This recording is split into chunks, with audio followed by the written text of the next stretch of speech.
Hello, this is Fumofu. This is my incentive submission for all unicorns and Gori Cuddly Carnage.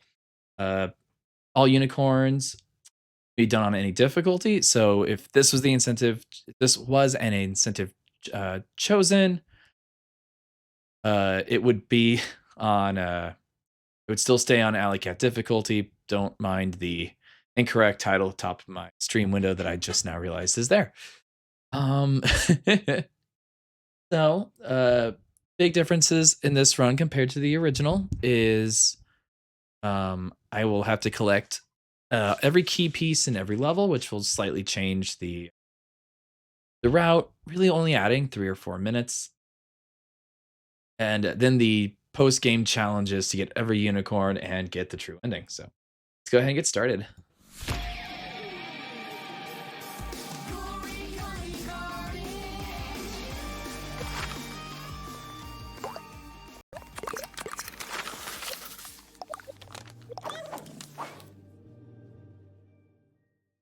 Don't mind that. I was just been playing with the audio. Hey, skipping these will totally mess up the story, and you will have no idea what's going on. How about it, bud? Also, much like the Cuddly Carnage run, I was playing on normal settings. The game must be muted with the dialogue. That's perfectly fine. We gotta find something to patch us up. I don't need a ship for ship. I'm picking up one of the professor's old ship beacons. Forwards, my feline friend. All right, here. I'm just gonna do a commentary for the whole run. Let's go with it. So here we got a nice skip there. More. We just skipped 2 tutorial windows popping up. One by jumping early through the pipe, and another by dashing to the side of that open area. Here we're skipping the health machine tutorial by jumping over it.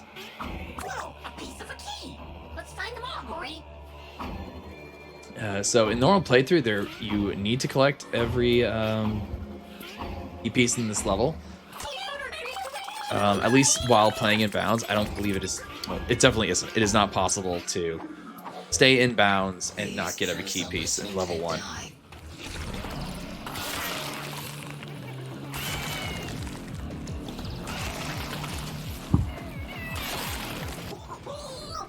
Sliced and diced.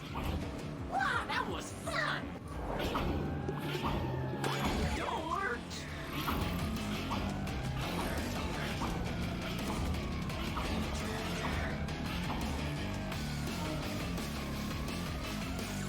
Oh, it just occurred to me, the shopping route is also changed in this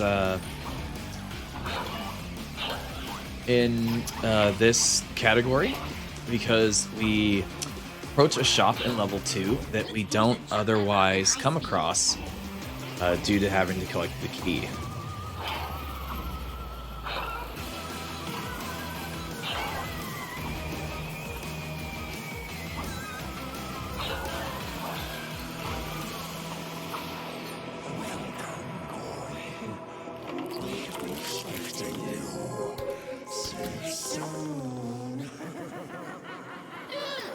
He doesn't look fun to play with. We gotta move on, but You'll be seeing this throughout the run that I will, most of the time I hit a rail, I'm quickly jumping off of it. The fastest movement in the game is jumping off of a rail while holding boost. Gori leans forward, the board twirls behind him. Second fastest is dashing. So you're going to see a lot of dashing, and I'm going to be latching on and hopping off of rails when able. So we are skipping this fight altogether. See, I missed that jump there. There we go. So we're not actually locked into this fight. The majority of the geometry in this game is actually modeled. It isn't just rendered. So even something that looks like it should just be details on the wall, they are not. They are absolutely things I can jump on. It actually is what allows for so many out-of-bound tricks throughout this game. I don't know them all. I've learned a few. Maybe run for another day. The professor probably left it there before she, you know. Yeah, I really miss her. But essentially, any fight that I'm not locked in the room, I will be skipping.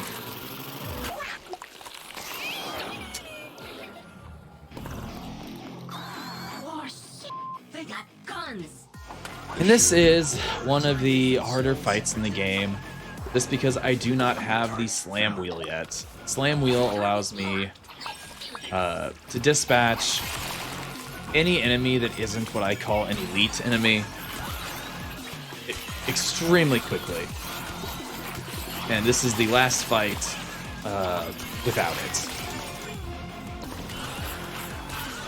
You see how long it takes me to kill these slicey corns. What I'm doing here is using normal slashes to rack up damage before using my turbo or boost slash.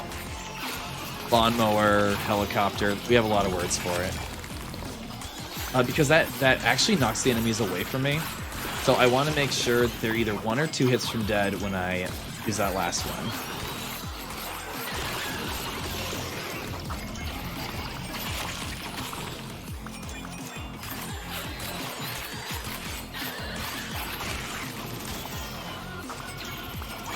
Combat gets a lot more interesting. And I'm not sure what the reason is, but in certain fights, once you get to a certain point, the slicey corns start spawning in with only 1 HP, or close to 1 HP. So as you saw there, I just mowed them down. I also wish the professor would be on the ship we're tracking. Well, they were able to die immediately. And if I were to lock on, I could see that health. The lock on this game's not great, so I tend to only do it during what I call cleanup phases of fights. Since there are so many ranged and flying enemies, once I get my ranged attack in level 2, it's better for me if I have most of the enemies dead and there's only 3 or 4 still around. I will start using the lock on to shoot them as quickly as possible instead of running around searching and running up to melee range. Right, here we have a fun little skip. So I mentioned in the description, Sonic-like momentum. And what that means is if Gori is going up a slope and jumps, Gori gets a huge and it is 100% intended. It's like these stairs here. You'll see me boost off these stairs and well, never mind. I screwed up. But here you see this little bump here.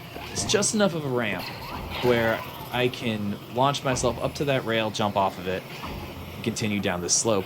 What I'm meant to do there is use the slam wheel to hit these hearts, and they deflate these balloon doors. However, I believe there's only one door that I actually have to hit. Likewise here, instead of going up that rail and hitting the balloon, I just jump right over. That was so cool, Gori. I didn't even know that I could do that. And this is the big thing that Slam Wheel does. It knocks enemies into the air, and then I can instantly kill them with a normal slash. Slam Wheel also has an interesting property that I don't quite understand. I don't know if it's a glitch. I don't know if it was intended. But if I use the Slam Wheel... Oh, I missed one. If I jump and use the boosted Slam Wheel attack, which is what I use to knock the enemies up, it gets a little bit of a charge. And at the beginning of that charge, it will one-shot the Slicey Corns. But if I'm even a little bit late or a little bit early, it will only knock them into the air. Here, the Nightlight are very... Let's say very easy. I just have to hit them with a boosted Slam Wheel at the top. Hit R1 or right bumper, depending on the thing. And take them out pretty much instantly. The ideal way to do it is for me to air dash right at the right at their height, so I come into contact with the top of the button, and then use this an uncharged slam wheel to hit the button. It maybe saves half a second every time I do that right. Neither of those previous two were that, but I believe you'll see a successful one coming up in the next fight. As you can see there, the first one I did not get the charge correctly and I had to slice. The second group I did get it right and I didn't have to slice. And now here we have the low health ones again that just go down immediately. Wasn't as good for you. Scanning initiated. Aw, shit. There is I had to come up with the majority of these fighting routes. As you can see, like, I chose a very specific time to go up to the top row to take out the shooty corns at a time to where the next row of shooty corns would immediately spawn in their place. So I only had to go up there once, and I got something. I was able to kill 8, I believe, shooty corns in that time. So, like, when I go up top, there's just a lot of decision making that goes into this. For me, it's pretty second nature now. I don't have to think too hard about the way the fights are going. There, I got the strong slam wheel again. And what you saw there is what happens if I get hit by the shockwave of the nightlight. I am stuck in place and I have to mash the X or square button to get out. And never mind, I did not get the quick kill on the nightlight. I'll be sure to point it out if it does happen. There are a lot of nightlights for me too.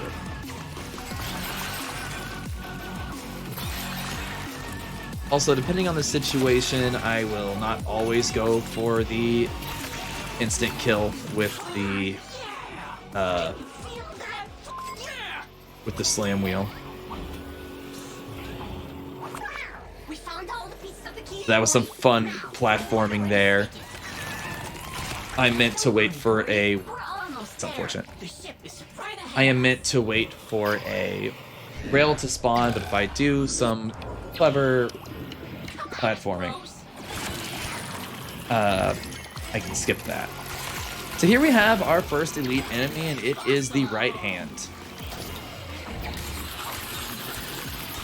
So the goal for this fight is to take out the shooty corns before the hand.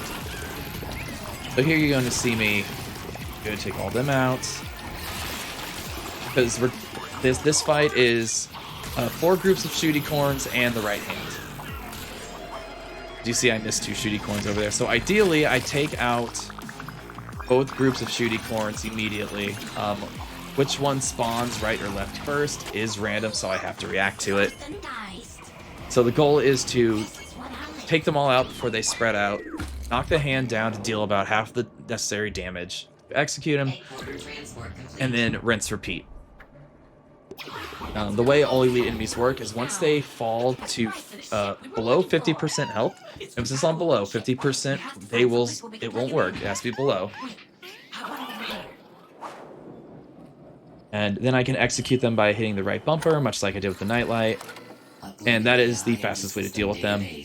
And the highest damage on bosses is the lawnmower or helicopter, the boosted slash attack.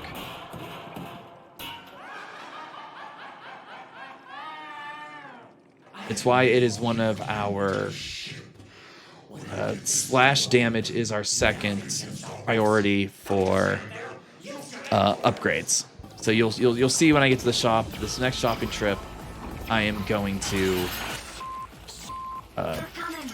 maximize my fuel first. Alright, so this is not necessarily an auto-scroller. It kind of is, but it's kind of not. The faster I kill these enemies, the faster the process goes. Well, I guess it's not an auto-scroller. I don't know what I'm talking about. The faster I kill these enemies, the faster it's a normal fight. And the enemies do spawn on a set pattern. Sometimes, like I'm doing here, I get a little confused, get a little lost. And boost management is a surprisingly big deal in this fight. You'll see me kind of killing time and getting boost by the rails. Skip this tutorial. My boost goes up when I kill an enemy, when I grind, and when I wall ride. The grinding gives you more than killing enemies, and wall ride gives you more than grinding. There's actually a grind stat in the game that controls how much boost you get back from grinds and wall rides. Even though it's called the grind stat, wall rides are boosted as well. 80%. This wasn't my best fight for here, but I believe I still get a sub 16 minute on this stage. Or, well, in-game time sub 16 minute. In-game and real-time are two different things. Well, what we call game time and our game time splits are... Our game time splits and the in-game game time don't line up quite right.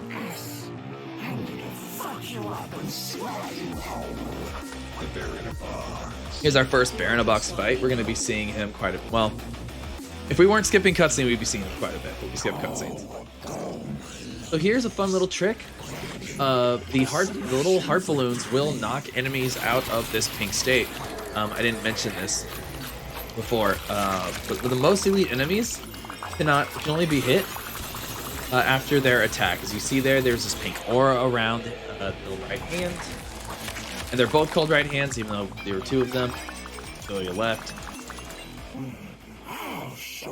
But explosions will knock enemies out of that. And since these heart balloons are explosions, little mistake there, that's okay. This fight's pretty straightforward. I knock a balloon into him at the right time. And then after this phase, before he summons in a new set of hands, I take out as many of these unicorns as possible. So I can start hitting this enemy with this right hand with some of the helicopter. And the other way I get boost is killing elite enemies. They will always refill both health and fuel. Time to light you up, little bitch. Here. Wait for his hand to come. Oh, bad luck this time around. And second cycle. Pretty straightforward, pretty easy. On Cuddly Carnage, he has just a little bit more health, so it's actually a lot harder to cycle. It's risky. All right, so here comes the first shopping trip. I found the hole for the key. Holy sh**. So in this run, we will get every key, but we're not going to open every door. Cutscenes, we do unlock more outfits this way, but it would add minutes to the run to go into every door, and it's unnecessary. Even the Maybe the weapon Professor Y was talking about. It's missing some pieces. Yeah, it does look like a giant laser pointer. It is. I've descrambled a message from the professor. I'm gonna lower the volume here just a second if I can talk over this. Professional. So that shopping trip, you saw I upgraded my fuel. Just each upgrade my fuel. So now I have a 200% fuel meter. The reason this is such a big deal is it allows me just more resources. Boost is pretty much used in everything I'm doing throughout the run. Having more is just better. And in particular for the first boss fight coming up, doesn't take damage from Slash, only from the grenade launcher that we're about to get. So upgrading my damage isn't super useful because we don't have many elite enemies in level 2. We have a few, but we don't have very many. So having extra fuel to be able to use more super grenades on the second boss is our best move. But since we are collecting all keys, we are going to come across another shop in the run. So that will add another shopping trip for changing the outfit. Fun. And it actually makes the boss for the stage a little bit easier. You'll also see I am skipping these cutscenes since we use in-game time. It's faster, but it's faster anyway. For a run, slow. I don't know why I did that. For the run, I intend to not skip the first cutscene, just for the sake of people being able to see Gori coming down on the hoverboard. It is a cool animation. It's just slow, so I let one play and then skip the rest of the run. And here we have the grenade launcher lock-in tutorial.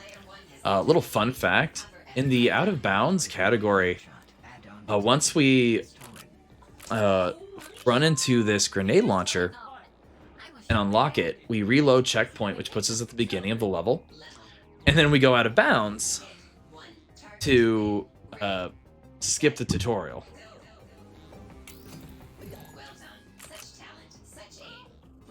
This is no out of bounds, so we're stuck doing it. This would be an amazing donate time, especially if the dialogue needs to be turned off. It's just gonna be silence here, so 100% go wild donation. I lost my mojo on this section. I used to be super fast, and now it takes me an extra 1 or 2 seconds, and I don't know what changed.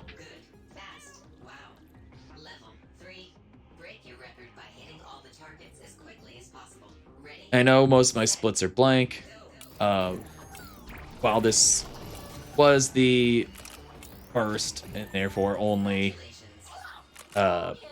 Alley Cat All Unicorns run, but you can see there, this is my 6th try. I kept resetting until I actually got a run I was satisfied with, that I can say, no, that's a good record. Jeez, so bad. Alright, tutorial done.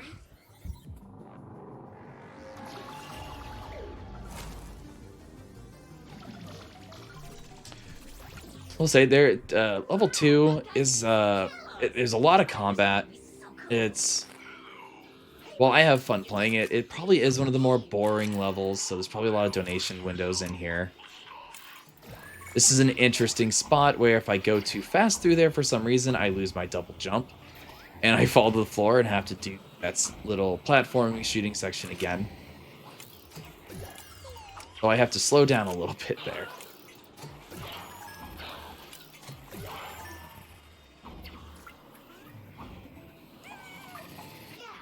And this level, the big flashing light warnings definitely come from this section here.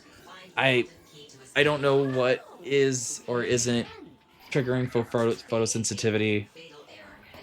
So if that is enough, then should be a flashing light warning pretty much every time I go into one of these arcade machines.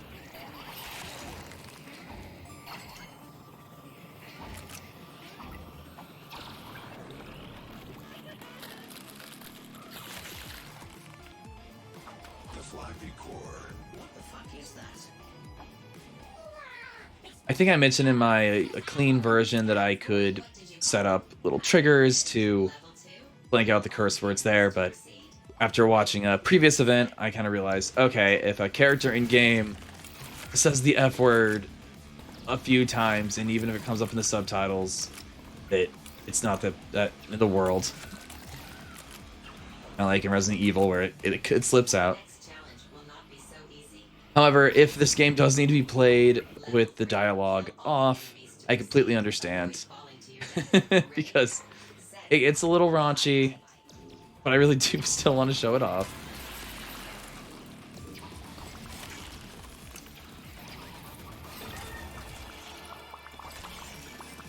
Not a whole lot to talk about here. I'm just killing quickly.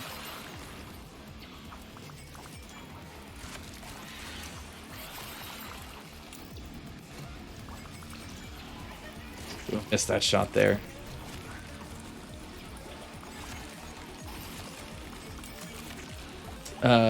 I forgot to mention this. Killing a Flappy Corn gives me +1 ammo. So, really fun, because even though my max right now is only 3, I can pretty much rapid fire into groups of Flappy Corns and not lose any ammo in the process.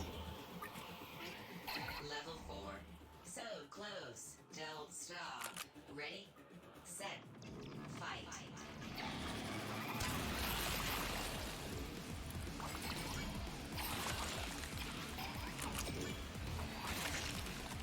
An example of those fights that I have a pretty good pattern for.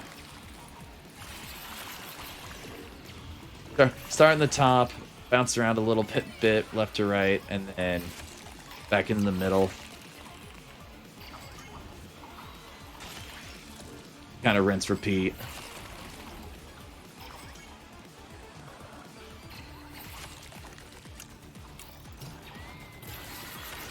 Oh, I didn't mention these bubble shields. So enemies in bubble shields can only be hit by the slam wheel to open to pop the shield, or by a super grenade. And for some reason, I do not know why, a bubbled enemy hit from far away with the regular grenade somehow does not it somehow penetrates the shield. So here we have, I legitimately can never remember this enemy's name due to the fact that we were able to skip its intro cutscene for some reason. Congratulations. The key is yours.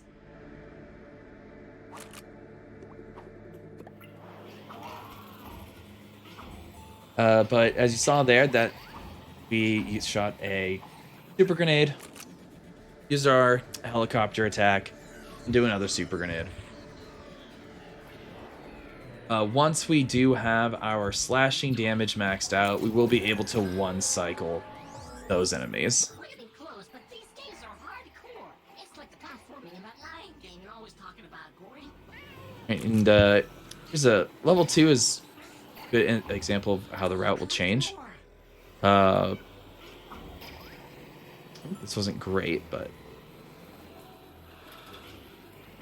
here we go. Not bad, not bad. Skipped a big platforming section there, both on the left and right side. We just kind of went straight through it, using the various ramps and objects for us to jump on. Demonicorn, that's what these guys are called. Okay. So here, oh, that wasn't good. Alright, I've lured both into the same spot, so I can use our helicopter attack to take them out at the same time. Alright, not bad. Fun little camera shenanigans here, not intended. See right there, he was right at 50, not quite over. I could have been better. A little clever platforming to jump, to skip the majority of that rail section. Here we just have more fighting stuff. Not a whole lot to talk about. Probably a good donation time.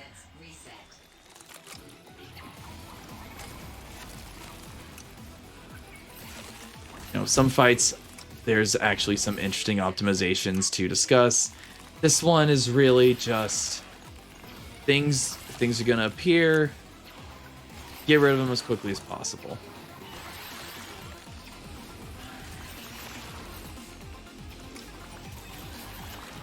It's getting closer, Gori. You guys, stop it. And the gimmick to this fight is pretty straightforward. There's an eyeball on the wall, I shoot it, it makes the laser wall go up.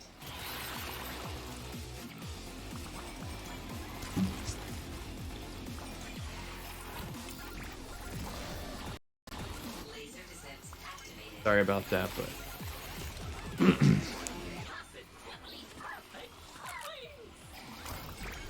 about the same on my end.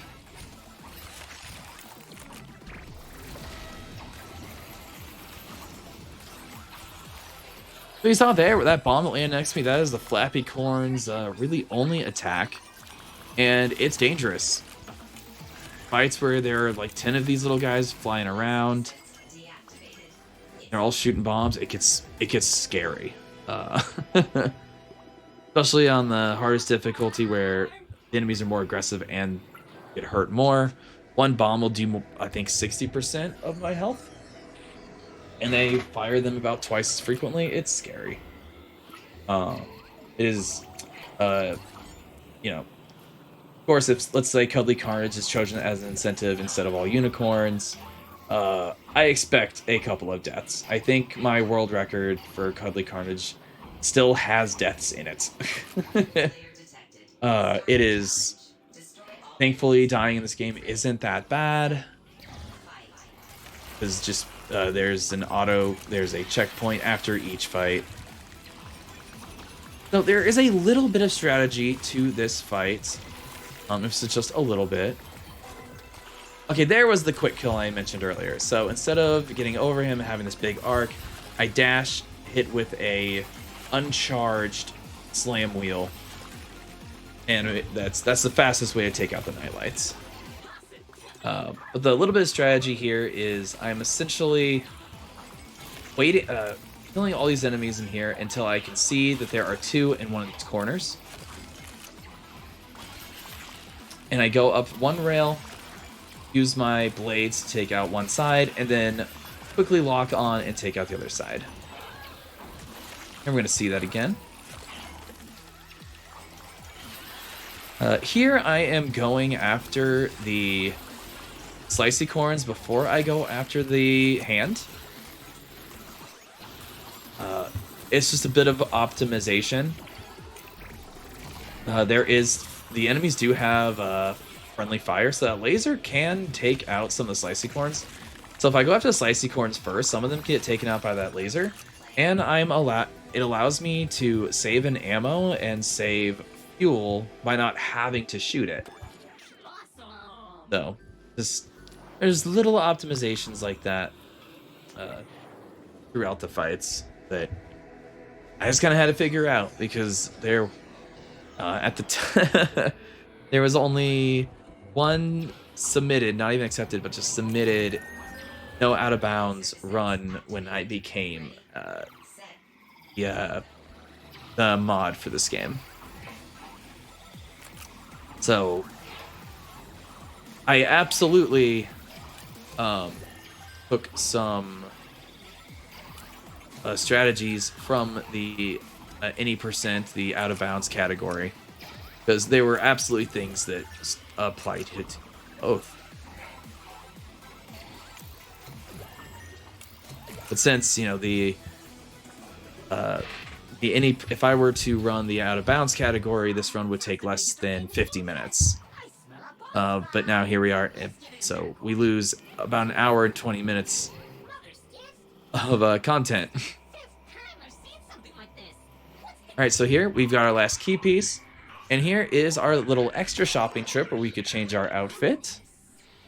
And we pick up a fourth. So now our max ammo is 4 instead of 3, and that makes this boss fight significantly easier.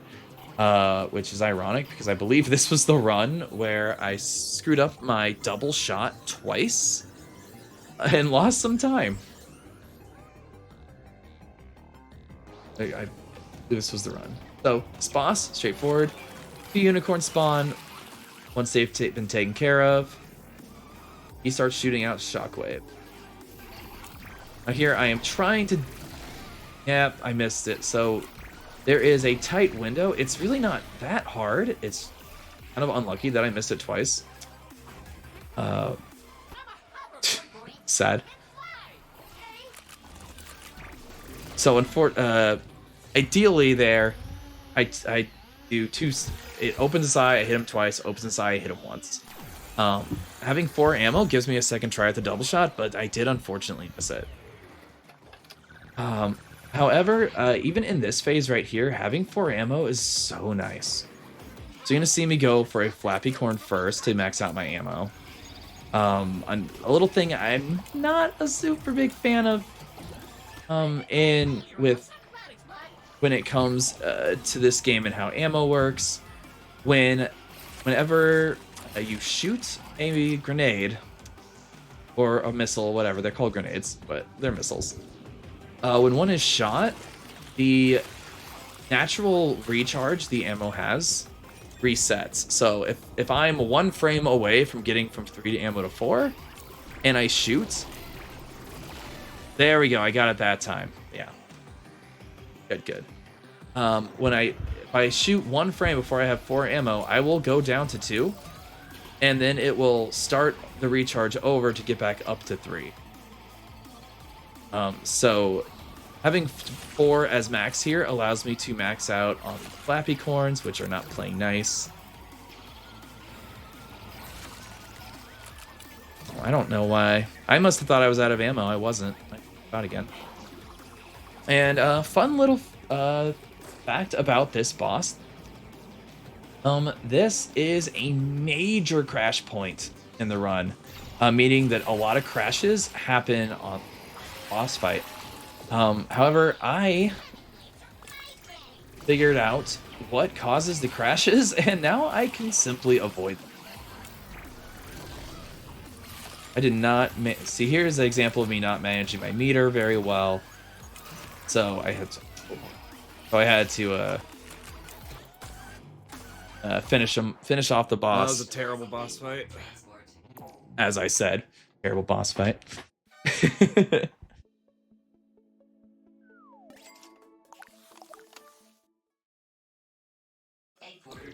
But only a +5. Like, it wasn't bad.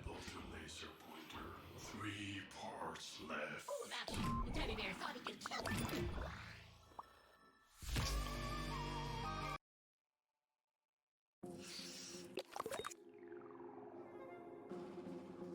And I think my brain... Oh, wait, no, that was an earlier run. On an earlier attempt, for some reason, I thought there was a key piece in this area. There is not.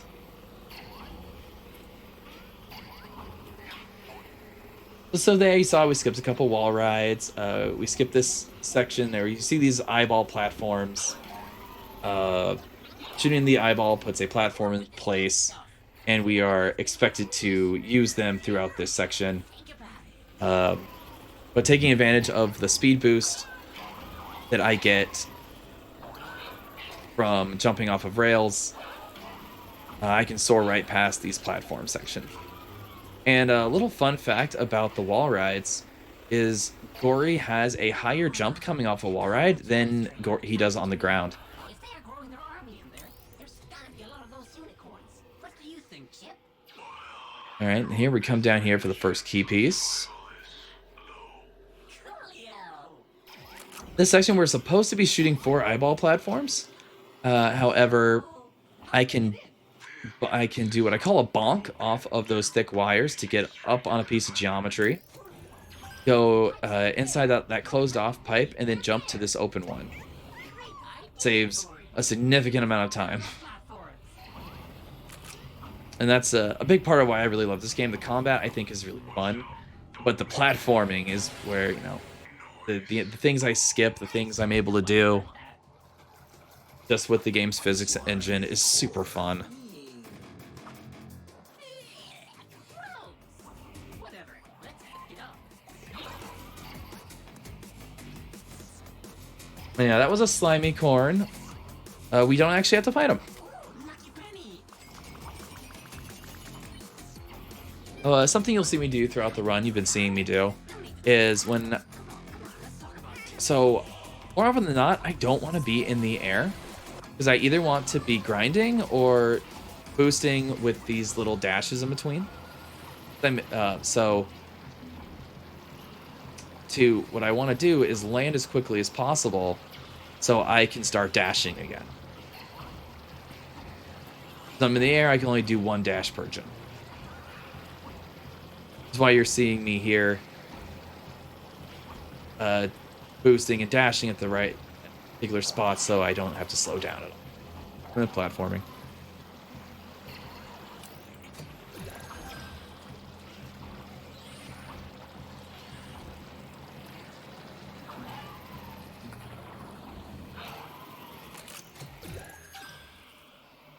I don't remember if I get the cutscene skip here. I do not. Yeah, didn't. So if I dash, that cutscene trigger is a little funny. Here you see I'm going to be taking this rail over and over again to get as much speed as I possibly can. But anyway, if I dash at the very top, the second I fall out of that vertical pipe, you will I will skip that cutscene of the unicorn pulling that lever.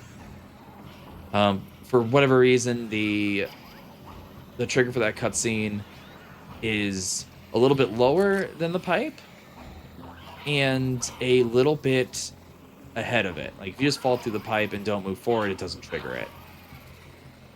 So it's just a little outside of the pipe, so I can just squeeze over it if I'm done correctly. And it's only a couple second time loss in a 2-hour, 20-minute run.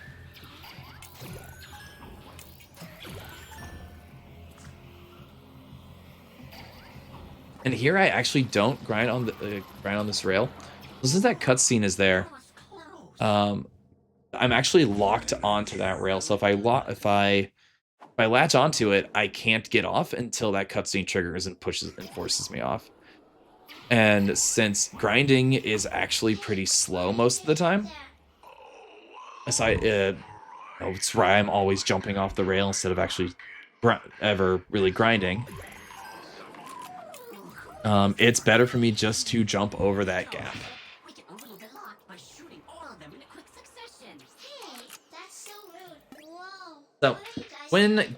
Why are the you camera is moving back to me, That's not cool. I thought we were the I need the aiming isn't quite right. Brace them. So I shot that grenade just a few frames too early, and it made it go off to the left of the switch. Luckily, because my max is 4, I was able to guys.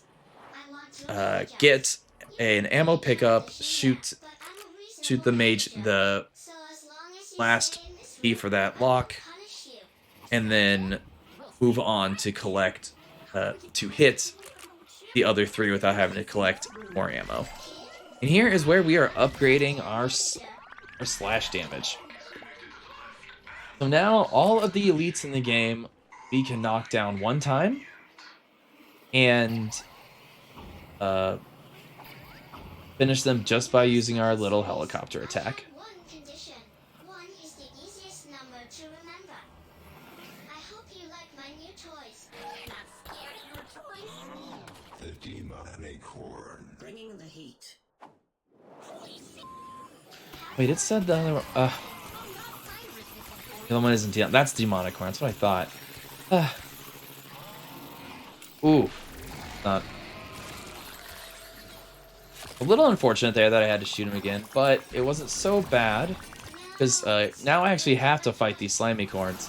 So the way I like to take out the slimy corns is in either order, but it's usually the grenade first. I shoot them with a super grenade and then hit them with a slam wheel. As long as the slam wheel is near them, it doesn't have to be charged, just one little slam on the ground. That's why I usually shoot first.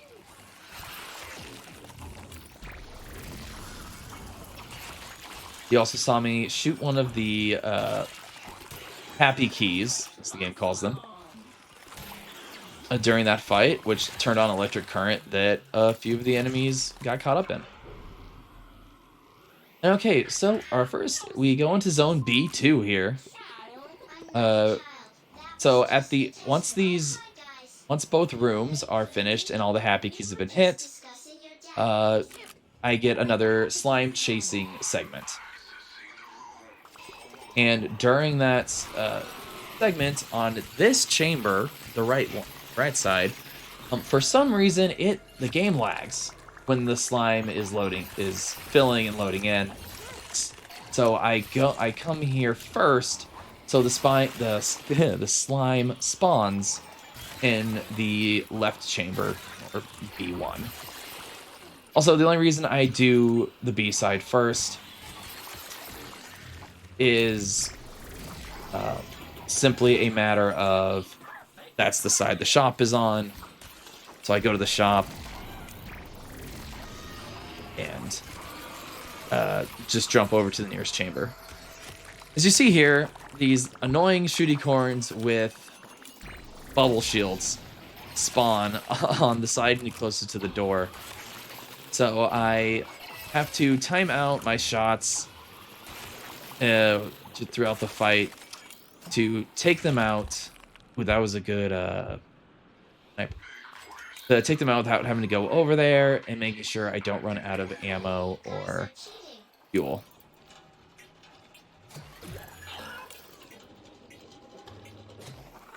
Not my best key section. Oh, here we go. I get the ammo. Hey, the fight was really good. My key, shooting the keys, not so good, but that's all right.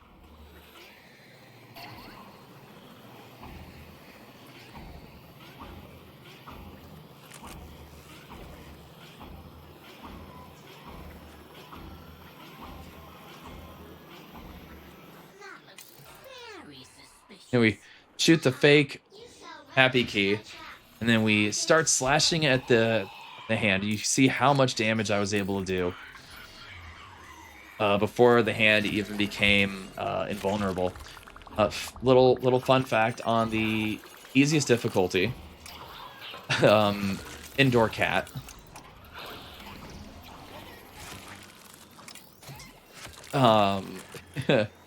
Those hands have so little HP that if it spawns next to you, you can actually kill it. Oh, that was a really good fight. Yeah, this room, those flappy corns can be a little trolly. Oh, there. I think I missed this shot. Yeah, that was... Yeah, I'm like, wait, something bad happens, I remember. And here, I just jump into the drink because it's faster than flying over there. You see how that didn't lag? It was nice and smooth.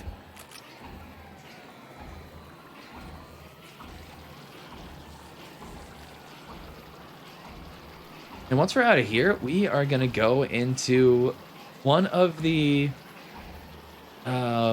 more dangerous fights in this run. There isn't a whole lot of space, and there's a lot going on. It is trust me, it looks simple, but it's very deceiving. And there are a lot of flappy corns, a lot of slashy corns.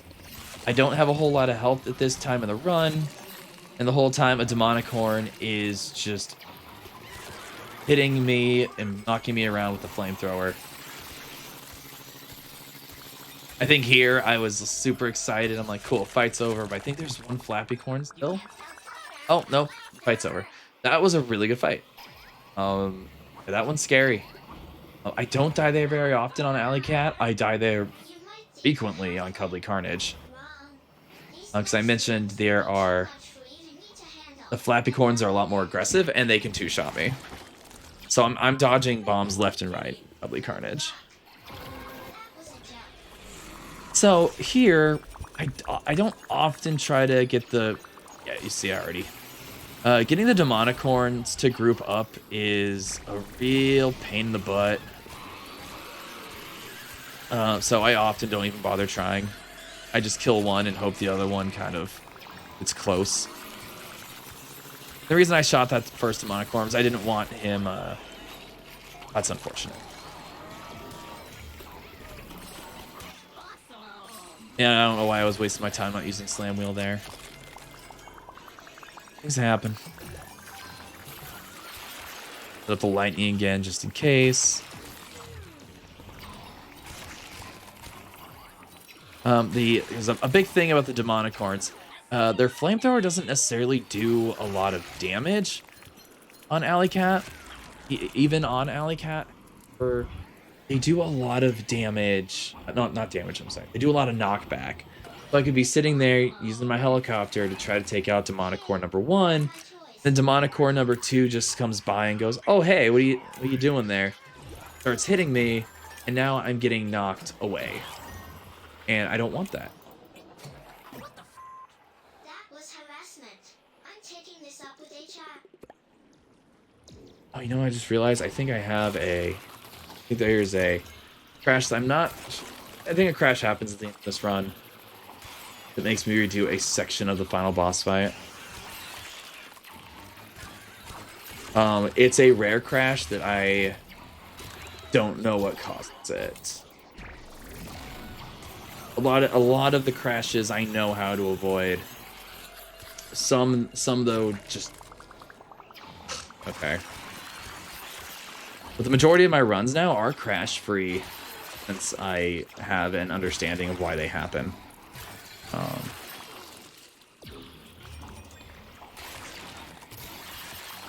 Feels weird. I have nothing else to talk about right now. So I mentioned on boss number 2 that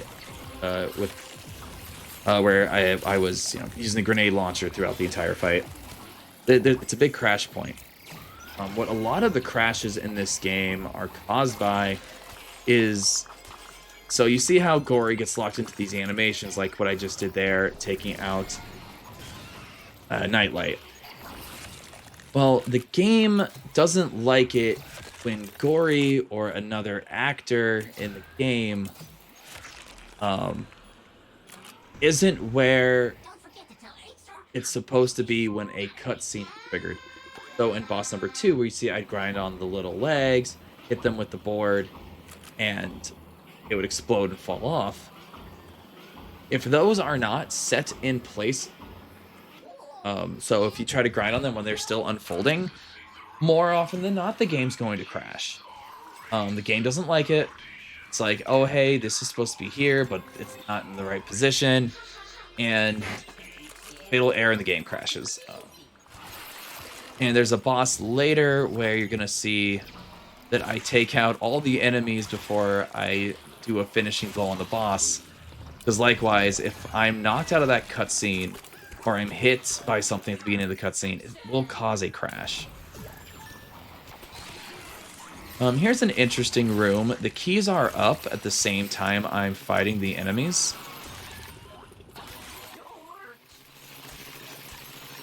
And so I am able to take a little bit of time between hitting enemies to shoot the keys when it's convenient, either when enemies are spawning in or if I just happen to already be facing that direction. And once all the enemies are down, I hit the last key and I can leave. Intermixing them together saves a little bit of time compared to just fighting the enemies as quickly as possible and then hitting the keys. If it's done perfectly, it can save 4 or 5 seconds. That was a little imperfect, so I only saved like 2 or 3. You know. And normally I'm like, oh, that's not so bad, but when it's a 2-hour run, like those little guys, they add up, don't they?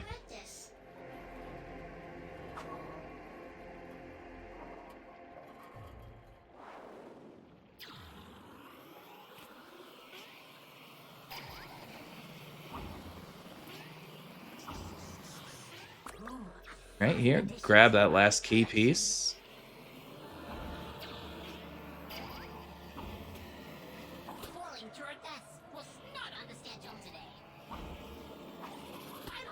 That's a really precise jump, as you can see after failing it twice. I just said, forget it. Well, here we can use a little slope there. And this eyeball is interesting. So even if I have 4 ammo, when I shoot at that eye, it actually sets my ammo to 2 automatically. I think they really want you to have, and I think I can guess as to why. They want you to start this fight with 2 ammo. So they set it up.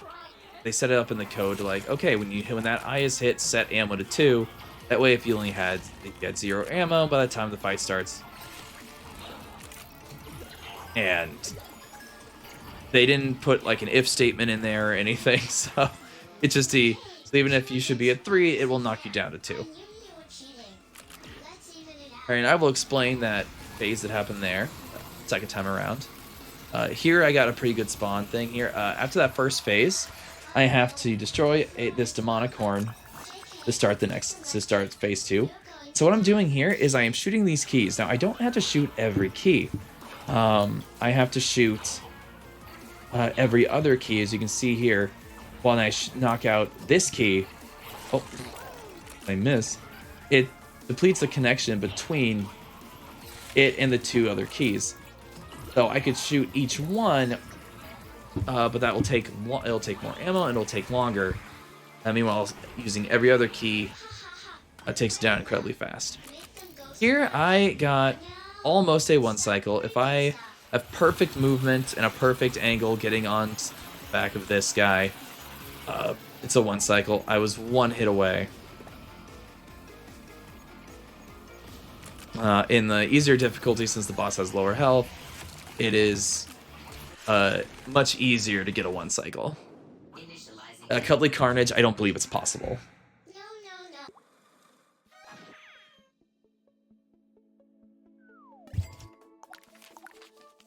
All in all, not a bad level 3. Order transport complete.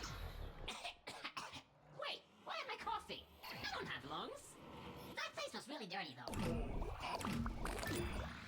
though. Also with menuing here, I hold my controller with my left hand and I grab my mouse. So using control stick for that screen takes a long time. But using the mouse, I can click on a stage and then hit the X button to get it to start. Right, here I try to get good. So jumping off that rail at the right time, I can jump all the way up to the top of that railing, but I didn't get a perfect one, so I had to do a wall ride. So here is actually a good time to explain what I called bonks. So when Gori bounces off of something or bonks off of something, whether it is a springy surface or just a hard surface, it moves Gori up in the air a little bit. However, there is a small window of time where Gori is moving up, but is still considered on the ground. And his vertical movement is still...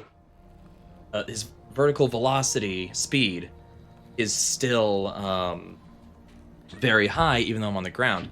So what I'm doing there is I'm bouncing off of the jellyfish, and right afterwards I'm jumping, so Gori gets a really high jump, and then can double jump after that. It speeds up sections like that, and you will definitely see one very significant bonk, as I call them, in level 5 coming up. And it skips, that bonk is going to skip a lot of, it's going to skip a cutscene, it's going to skip a couple of fights, but it's 100% inbound, so it's legal. Yeah, originally this was called the glitchless run, but when I took over as a moderator, there was previously a lot of dispute in the community. The community's kind of dead now, about what to call things, and when I took over as moderator, I put in the Discord like, hey, here are changes I want to make. I gave it a month, and if there were no objections, then I was gonna make the change, and sure enough, a month went by. So, yeah, and I don't think I do any glitches. But the category was described as just like play the game as intended, and then I see in the Discord people saying, oh well, is doing the popcorn skip considered a glitch? Because you're not doing anything that you're just going through a door before it closes. and there was an agreement that no, that's not a glitch. So, um, so it seemed like everything that wasn't going out of bounds was not considered a glitch by the community. So I just changed it to no out of bounds for the sake of clarity. And sorry I'm babbling on. I should mention here we're meeting Goldfin, and here, depending on my pace, I will stop here so we can say hi to Wolfgang. But I mean, Wolfgang is here, hitting us with tentacles. Oh yeah, this is Goldfin. He is a goldfish ultra pet, and he believes he is human. And he is our villain of this stage, if you will. Wolfen's a pretty great character. I was playing this on my Steam Deck, while away from home, and a friend of mine over here playing. Like, what game are you playing? It sounds awesome. You should play it. Let me go left here to get this key. I think I messed this up and fall. Maybe I don't. Okay. Yeah, see, my route to get up is a little different since we're coming from a different spot. It's just faster to go that, to climb up the side of that building. Here are more examples of the bonks. Take out that eye. Oh, right. I started mentioning this earlier and I forgot. You'll notice when I'm in the air, when I won't load correctly, I did mention I want to fall as quickly as possible. But the way I do that is by doing the helicopter move. If I'm not close to an enemy, this isn't great. Okay, we got in there. If I'm not close to an enemy and I activate the helicopter, Gori actually starts falling faster. It won't make Gori go faster than his max fall speed, but it does help us reach that max fall speed quicker.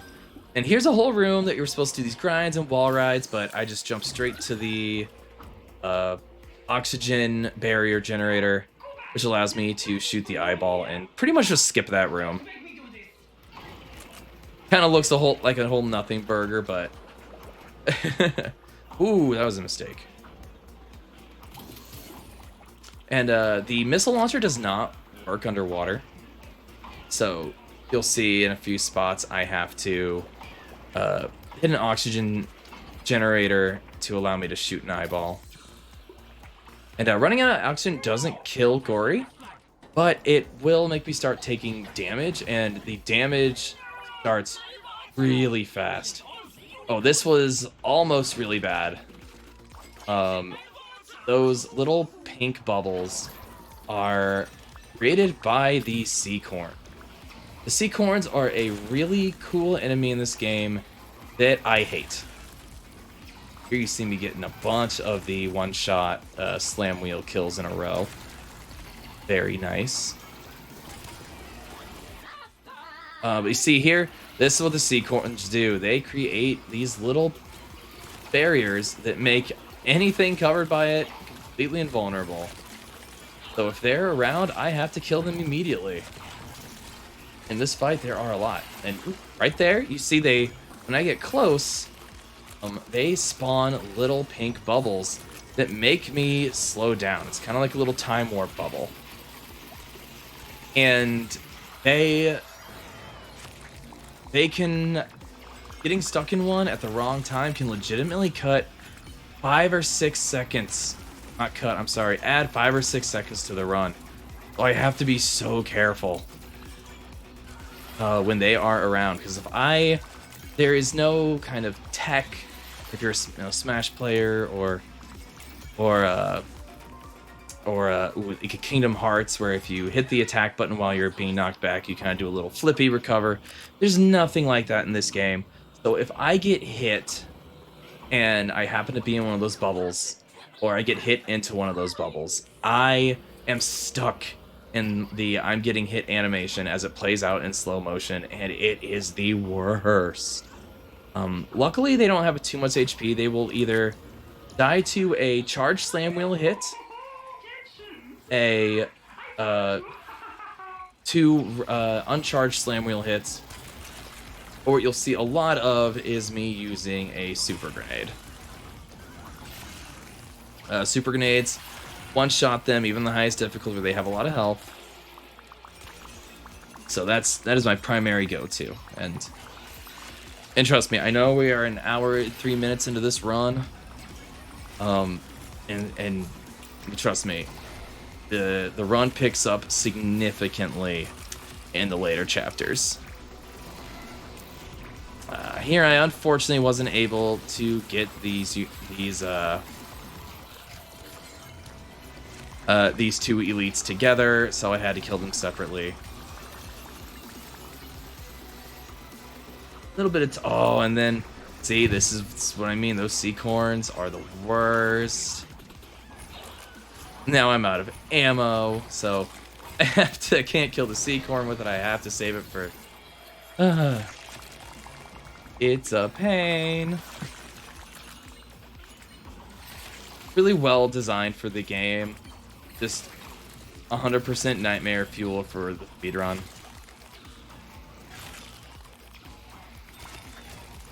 And here the Slicycorns are spawning in with 1 HP, so I don't have to put much effort in taking care of them. And I did try to escape these rooms without going out of bounds. Kept doing the fight. Not possible. So, not required. And here we go, another shopping trip. So, potential outfit change. Here we are getting 2 more grenade shot upgrades. So now we have our the max we can have, which is 6, and we upgrade our grind. This means we generate. Why am I? Whoa! I don't know what I'm doing here.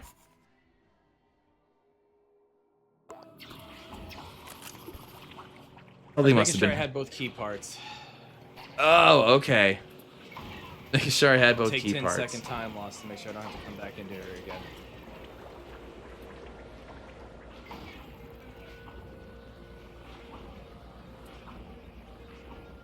And like the first 2 key parts are in that first open area, thankfully. So if I were to miss one, it wouldn't be that big of a time loss. Missing the final key piece here would be really bad. Now I do know how to go out of bounds to get it. Really isn't hard to do, but it's not a bounds run. Making a mistake means I have to go through the level again. Like, so you know, I think whoever I have on the couch, I will definitely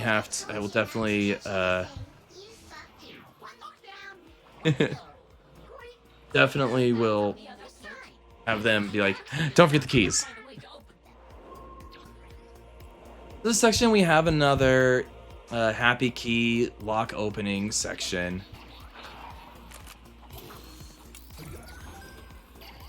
And this is actually a tiny gripe I have with this section, is the rail doesn't start to spawn until you've hit the oxygen generator. That sucks. So what I end up doing is jumping into these pits. Ooh, I am missing a bunch of dots.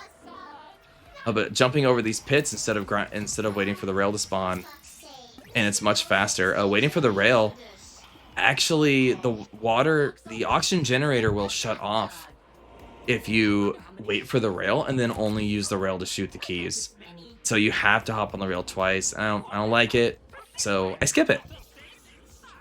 All right, here we have to get Goldfin's bath plug yet again. You're gonna see me take a little slow here to make sure I get destroying the sea mines when they're in the oxygen gives you a significant amount of health. And there is like a whole fight that happens in here after you drain the water, but you don't have to do it. Doors just open, and I wait to enter until the water is almost down because the fight trigger does not start until the water is completely gone. And that door does not open, even if I skip the fight, that door up above, where it says museum area with the arrows, won't start.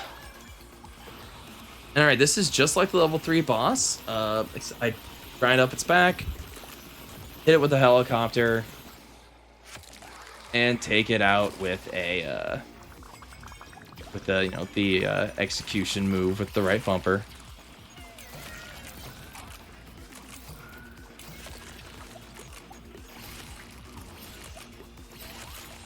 And this fight is mostly shooty corns and flappy corns, so you're just gonna see a lot of lock on snapping between enemies. A couple of super grenades.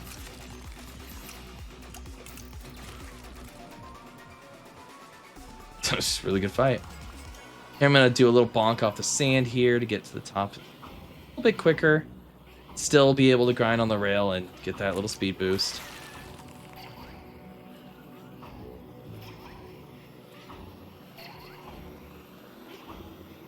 As I mentioned it in my initial submission, the last key down here behind these escalators. Also, a fun little fact: if you're hearing the noises, that is when there is a key piece nearby. Let's get this whispery here, kitty, to let you know there's a key nearby.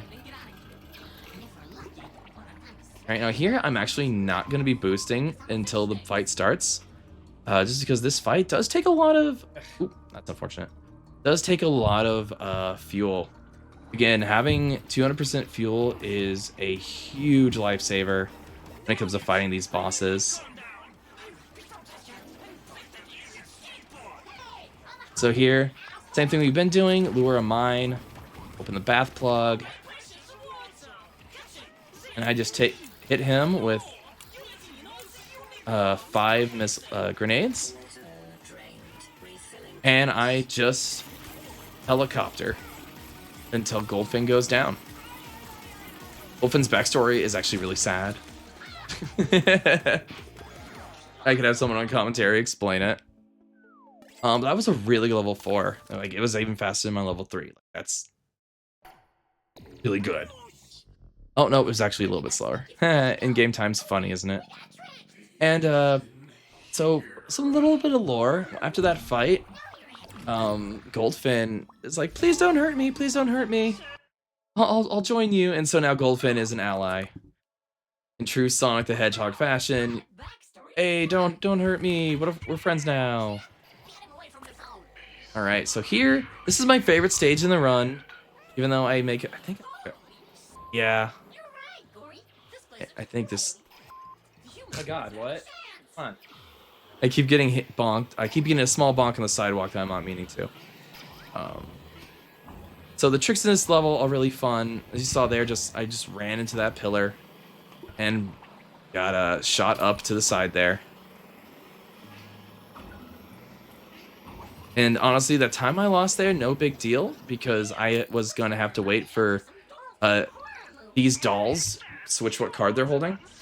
So even if I had been like 3 seconds faster there, I still would have had to sit and wait. This is a very optimized fight here. I'd explain it. So the enemies spawn in on what these things are called egg porters. And so 2 egg porters start right in the middle, and I just use the slam wheel to kill a bunch of enemies right from the. Listen. So I kill 2 rounds of enemies with those. The egg porters on the angles come in with slimy corns, and then I just have to take out 1 demonic corn. So this is a skip I came up with. I get a bonk off of that doll head, and I take advantage of that momentum to soar over the lake of boiling tea. What I'm supposed to do there is go all the way around. You see the buildings off to the left. You're supposed to platform your way around there. You see these doll heads that I'm taking out. We didn't get an intro cutscene because that intro cutscene, which is unskippable, occurs on that outside intended path.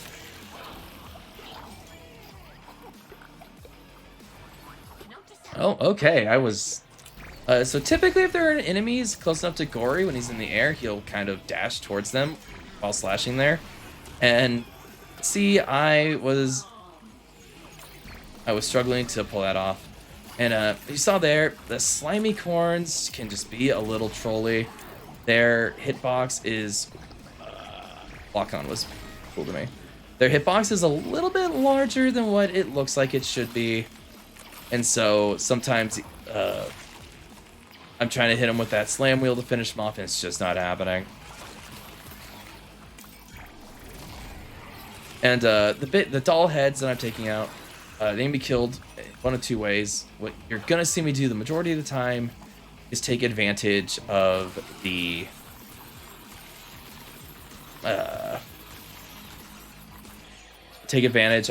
super grenade to take them out automatically. Otherwise, you kind of have to wait for them to attack. Their brain falls down, and you cut the cord. And they are canonically the children of the boss that we're here.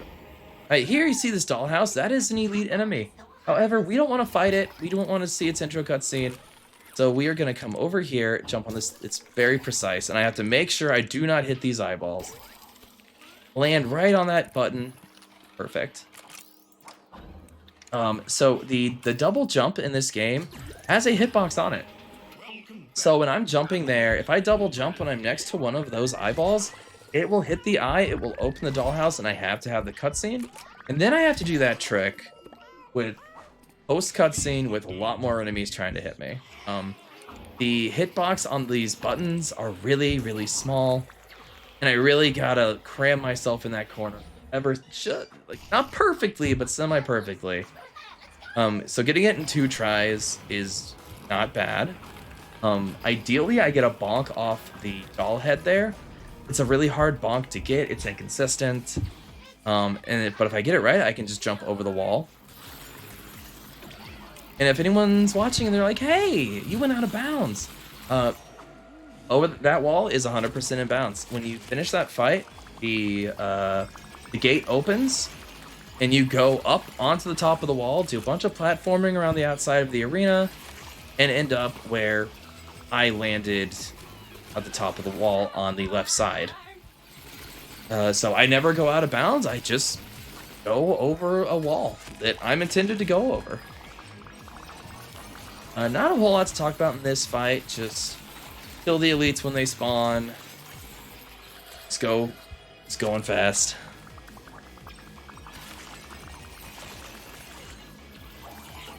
And obviously, shopping trip means another potential outfit change depending on the bid war. And what I upgraded there was a grind to be maxed out, and something that I really actually like about the upgrade system in this game is the how to phrase it. The last upgrade is stronger than the other 2 upgrades. So like my fuel starts at 100. The first upgrade increases it by 25. Second upgrade increases it by 25, so 150. Final upgrade gets it up to 200%. The health is the same way. If I were to get one more health upgrade, it would be at 200%. And the health upgrade here is not necessary, but it is helpful. The final boss deals a lot of damage, and a lot can go wrong very quickly. I do have runs where I have older runs, so not my world record, I get the extra health, and it comes in, I believe it comes in clutch.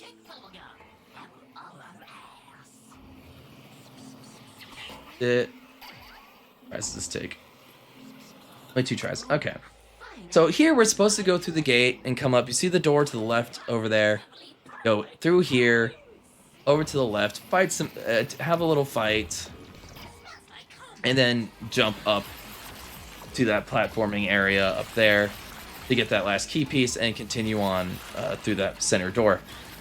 However, that is slow, so we take advantage of the extra height we get on wall rides, and just jump straight up there, collect the key, and we skip that fight and that little kind of maze-like section of, hey, where do I go?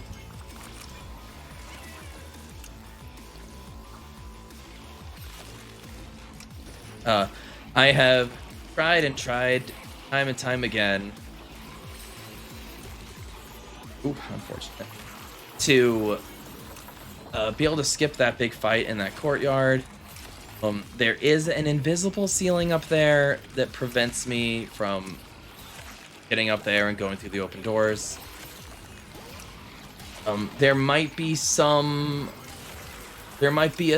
somewhere where I could squeeze through that ceiling. I haven't played with it too much, but playing around the out of bounds area, I can tell you a lot of the invisible walls and ceilings in this level are pretty. They're put where they need to be.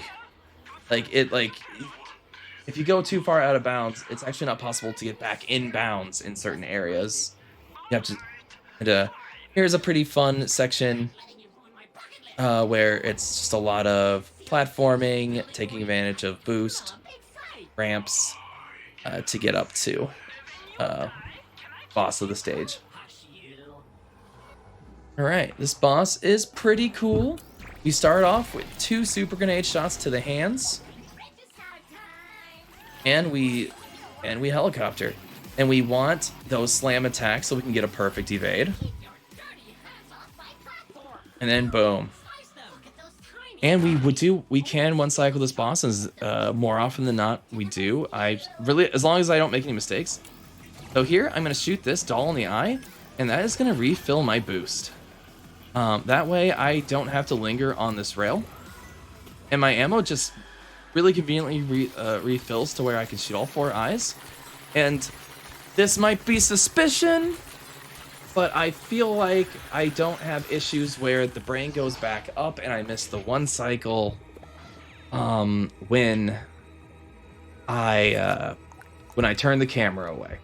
I don't know if there's a lag situation when I put it off screen or what the deal is, but when I turn the camera, it seems to work. And that's level 5, my favorite level to run, just because it's so broken and I do so much. And all right, here we unfortunately lose a little bit of time because I am doing what is called popcorn skip. Popcorn skip is really precise and a little inconsistent. You're gonna actually see I have a little that's never happened before moment. I believe my first attempt, I'm actually in the perfect position. However, the enemy pushes me out of the way while I am unable to move. See here, I'm oh, maybe nope, I just missed it.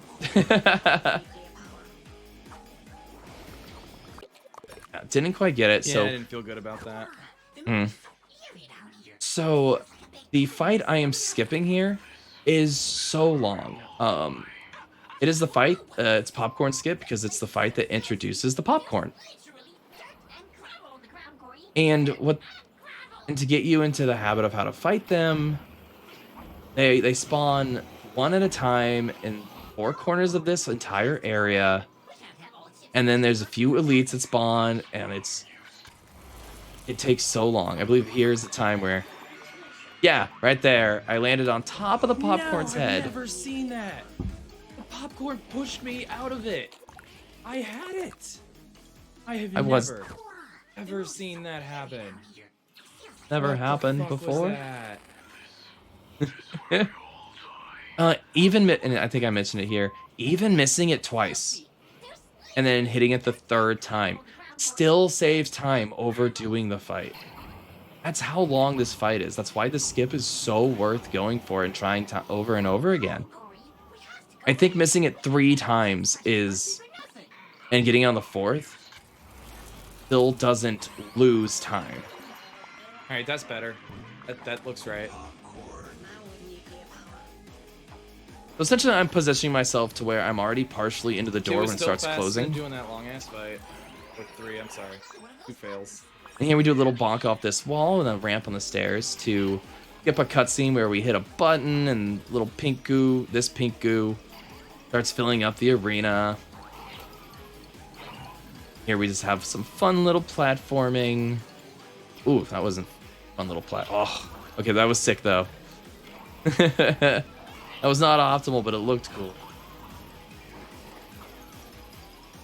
There you see me roll off this side because there is a vent that will actually catch you. And so if I go off to the left or right, of course, this so this is the clown, and the intro cutscene that we skipped. The subtext is because of course there had to be one. And here is what I call the climb. So this is we have just initiated an auto scroller where the arena is filling up with pink goo and the middle platform is slowly rising. However, that is slow, and remember how ooh, this is bad. Okay, this is still okay. Yeah, Not a perfect climb. It's okay. But I mentioned that all the geometry in this game is actually there.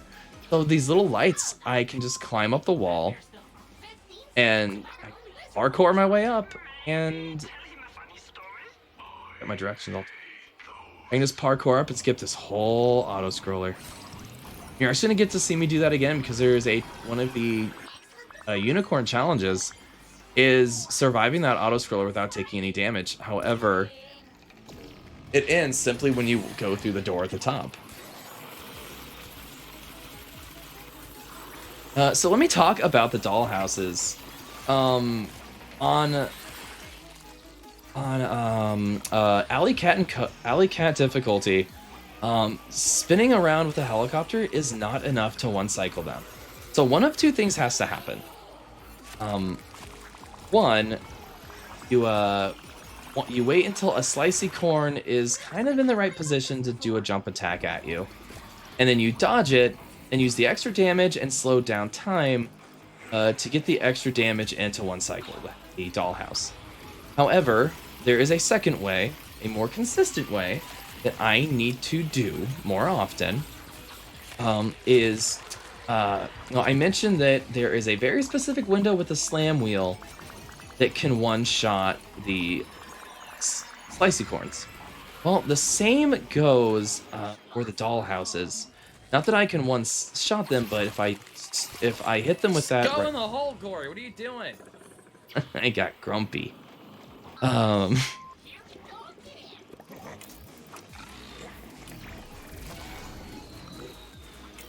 was I talking about? I saw it happening and felt bad for myself. Oh, right. I can use that slam wheel to do initial damage right as the dollhouse opens, and if I get that hit, it is 100% consistent, and I can always one cycle them. Also, you'll notice I'm not doing these fights. I am killing the enemy in the middle, and then immediately going straight into the hole that it opens for me. Or hatch, I guess I should say. However, that last fight with the clown, for some reason, the little horse that opens the hatch will go through like the Ladybug Jr. It'll go through the dollhouse, but it will not go through the clown. So I actually have to sit and wait for the clown to disappear completely before I can move on to the next. And here is auto scroller time for donations. Yeah. Trust me, I have spent a good hour trying to find a way to break out of this cage. Even the out of bounds category, the world record holder, does not escape this cage. I don't think it's possible. It is so easy to fall out of bounds in this game, even accidentally, but this cage is inescapable. Like, I would put up a bounty if this game had a bigger community to, like, somebody figure out how to get out of this cage.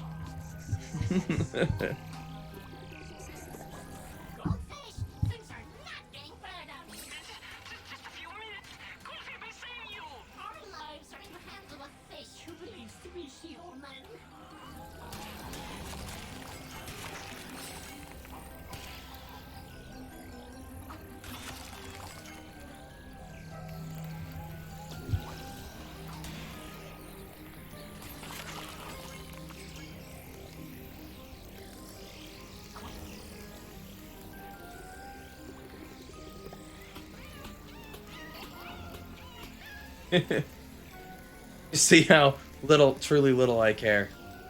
There's a full health refill the second we get out of this cage, so like even any damage I take here isn't really significant. Also, this is definitely an 07 in chat for Helmut. Helmut is a good boy. Helmut saves us. Everyone say hi, Helmut. Everyone say 07, 07 Helmut. Expectations of you. How still disappointed.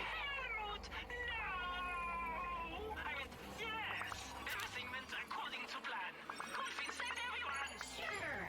Helmut, you will be sorely missed. Rip. Now, let's get Will be sorely missed, Helmut.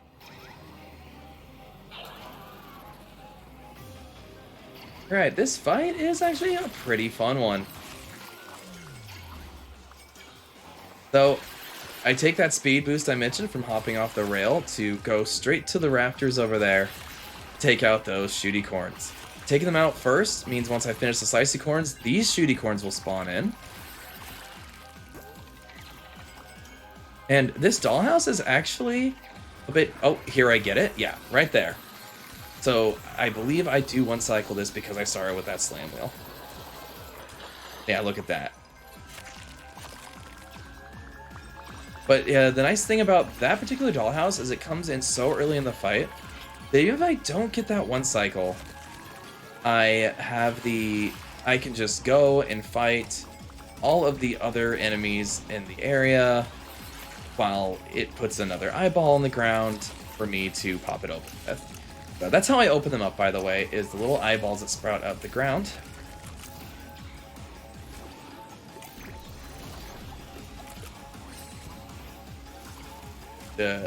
Hitting them opens up the house and allows me to actually start doing damage.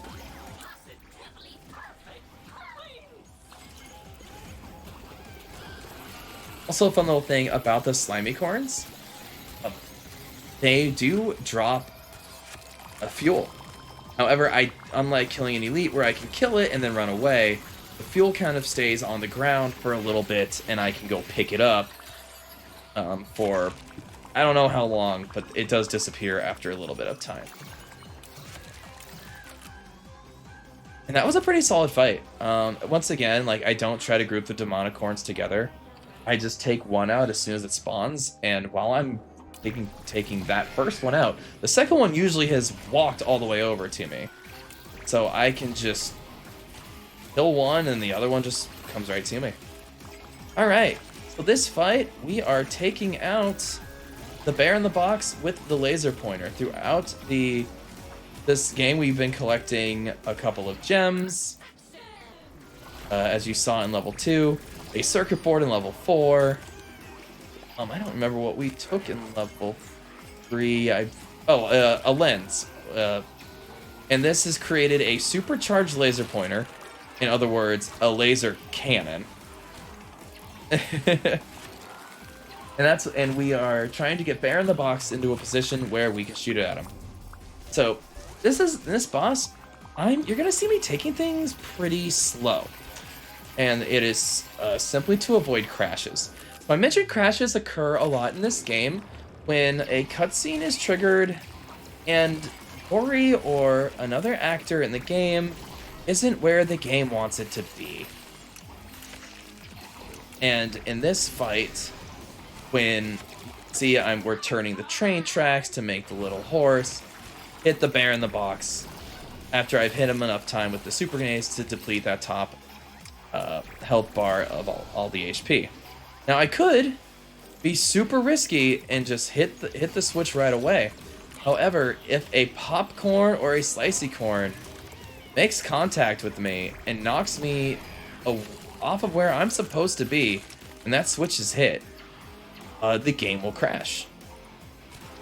And so you're going to see me completely clear these rooms out of any enemies before I hit this switch. Because taking that extra time saves so much time over getting a crash and having to start the fight over. And yes, this game is a little jank, and part of the speedrun is playing around crashes. I love / hate it. I think it's interesting. I think it's funny. I also think it is frustrating, and it probably is a reason why the Discord has quite a few people in it, but only 3 or 4 people have actually submitted any runs. I think a lot of people reasonably get discouraged from... See here, we have a lot of these slimy corns, these slashy corns. They all can easily knock me out of position. And here's the last, so now it's safe. I hit this. Now, right when that makes contact, I can skip this cutscene right away. However, if I am already holding down a button to skip cutscene when it starts, and the cutscene skips just a few frames too early, the game will crash. I'm not sure why, but since I have started delaying skipping that cutscene, I have never gotten a crash there. So, fun! But of course, my estimate is taking into account potential crashes. Oh, here, I forgot the key. Almost didn't get the key. Even if I did completely forget that key, it is right here at the beginning, and that would be an easy... Too bad of a fix. So here you can see, these little pieces of yarn are awful finicky. Gori, please. Sometimes Gori bounces, sometimes he Gori. just kind of bounces over them. Getting grumpy. So ideally doing that quickly skips this introduction cutscene.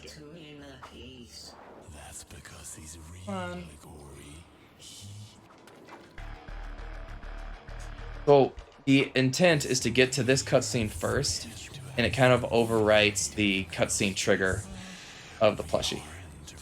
And this is the fastest way to get out of this area, but unfortunately it results in a lot of talking over, the game talking over itself. And there I was supposed to go off to the left and hit another reel and hit another one of those heart balloons to make another section of track up here for me to go over there. But if I just fly into the wall there, jump at the right time, I get a huge bonk, and I'm able just to fly to the end of the room. I did not come up with that tactic. I actually had a much slower version of that I came up with, and then when I looked into the IL speedrun of this level, I saw that it's like that, you know, bonk into that huge jump, and I implemented that now.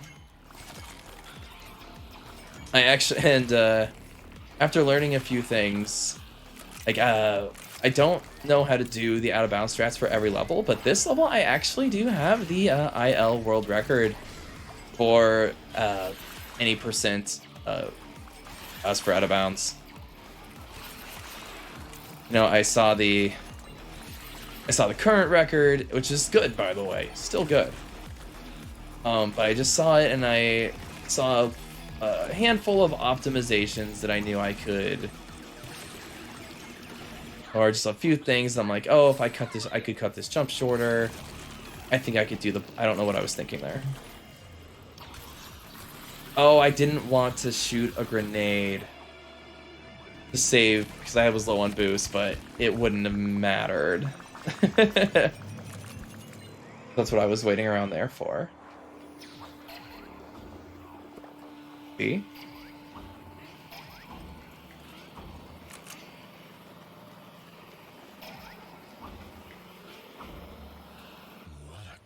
Here we have, of my knowledge, I was the first person to do the cat tree climb.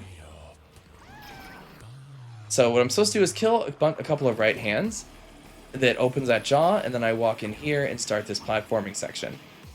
Throughout this platforming section, there are 2 scripted fights that if I enter, see that room right there? If I enter that room, doors lock on either side of me. No, I'm sorry, this room here. Doors will lock on either side of me, and I have to do a pretty, like, a 2 to 3 minute fight. And that room to my right up there, same thing. but I take advantage of the physics and the platforming here. So I skip all the scripted fights. So I skip 3 fights and all of that. And here I start this fight. Remember when I said rails give you a lot of speed. So jumping off that rail, jumping off that rail at just the right time sends me up into this corner here, where I land on this little path. I do a small bonk to land here, and I skip that fight. That saves about 90 seconds. That's not the longest fight, but it saves a lot of time to skip it. Discovering that skip was when I was able to say, okay, sub 2 hour run of Alley Cat no out of bounds is possible.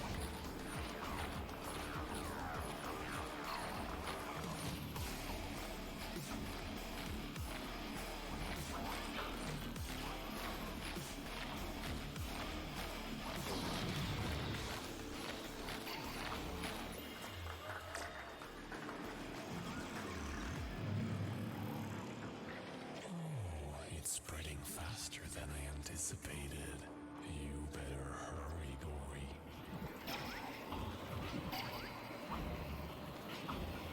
Alright, now here, I lose a little bit of time because I try to implement a new skip I came up with. I'm trying to use the angles on top of this door so I can jump straight onto the little Saturn here. Previously, I would do this somewhat as intended, where I jump on the couches to the left, do a couple wall rides, jump over to some platforms on the right, and then up. That is faster if I do it first or second try. I think I lost a little bit of time in just a couple of seconds, though.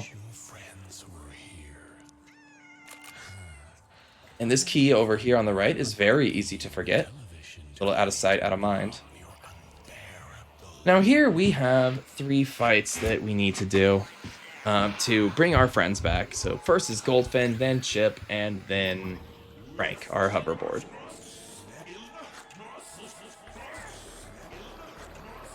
This is the easiest fight to fail because of this timer here.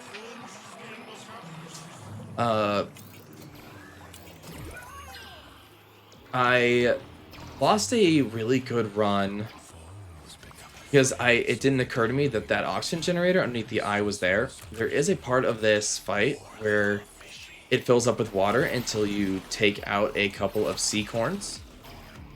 And I was under the impression that when it's full of water, you are just out of luck and can't reset the timer to save Goldfin. However, the O2 field is there. You absolutely can, but as long as I shoot the eye, because the fight doesn't start until I shoot it the first time. As long as I shoot the eye the second time before the water fills up, I don't have to worry about it at all. It is a little frustrating fighting them underwater because the slam wheel is very slow underwater and the grenade launcher simply doesn't work. So I have to go with the helicopter attack instead. And as you saw in the first one, it's not always a guarantee that you can keep the sea corns where you want them to be. And here I don't always shoot the eye right there, but since I was already, it's really a matter of, hey, did the timer reset? And hey, excuse me, and hey, am I looking at him? Might as well take care of it. This fight, even though it has a bunch of rails, fuel management in this fight is very difficult. There's a lot happening, and to move around optimally requires a lot of boost.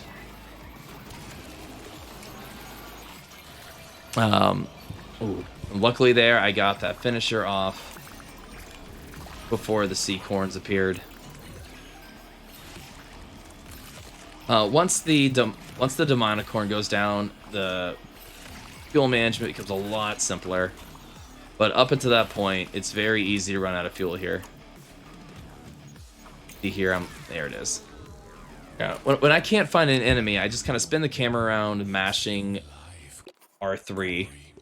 I pause there twice. I'm just mashing R3 while spinning the camera, looking for an enemy to lock onto.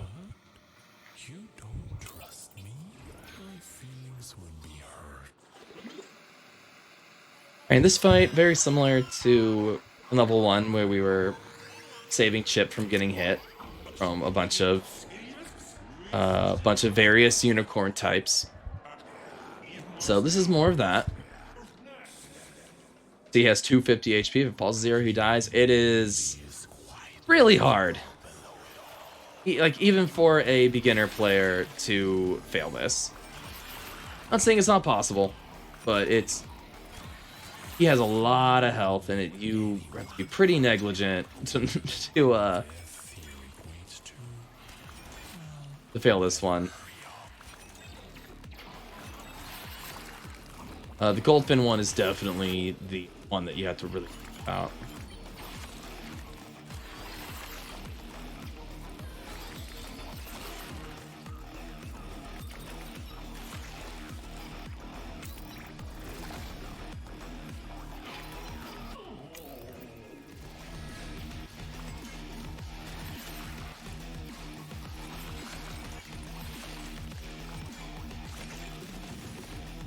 So I didn't really talk too much about the popcorn.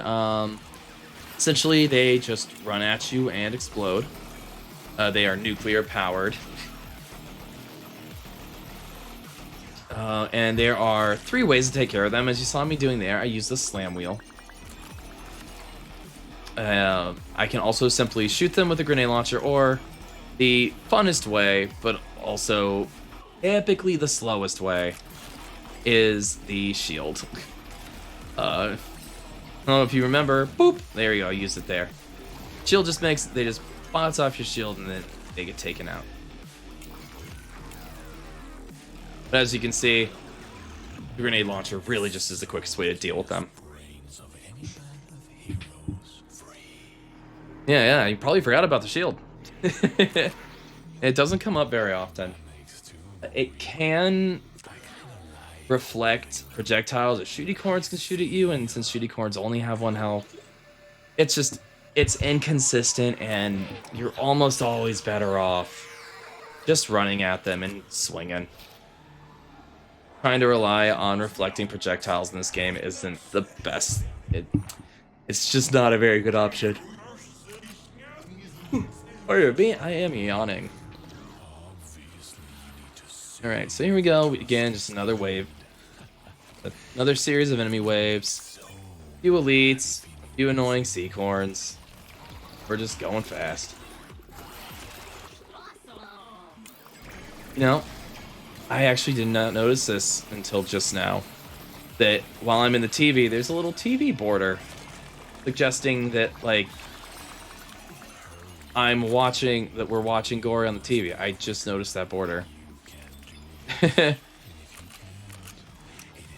See, I love this game. This game just... That's why I want to get this game into a marathon so badly. It's such a cool game, and nobody knows about it. You know, I only know because of James Stephanie Sterling made a video about it. Now, it's just a great indie game, and that more people should play it. Of course, even just getting 1 or 2 people interested in running the game would be just so great. I don't know if I get the one... No, I do not, because I blew up. Thanks, but it's okay. I still get a good time here. What I consider a good time for this fight is when that clock, a high 230, counting down.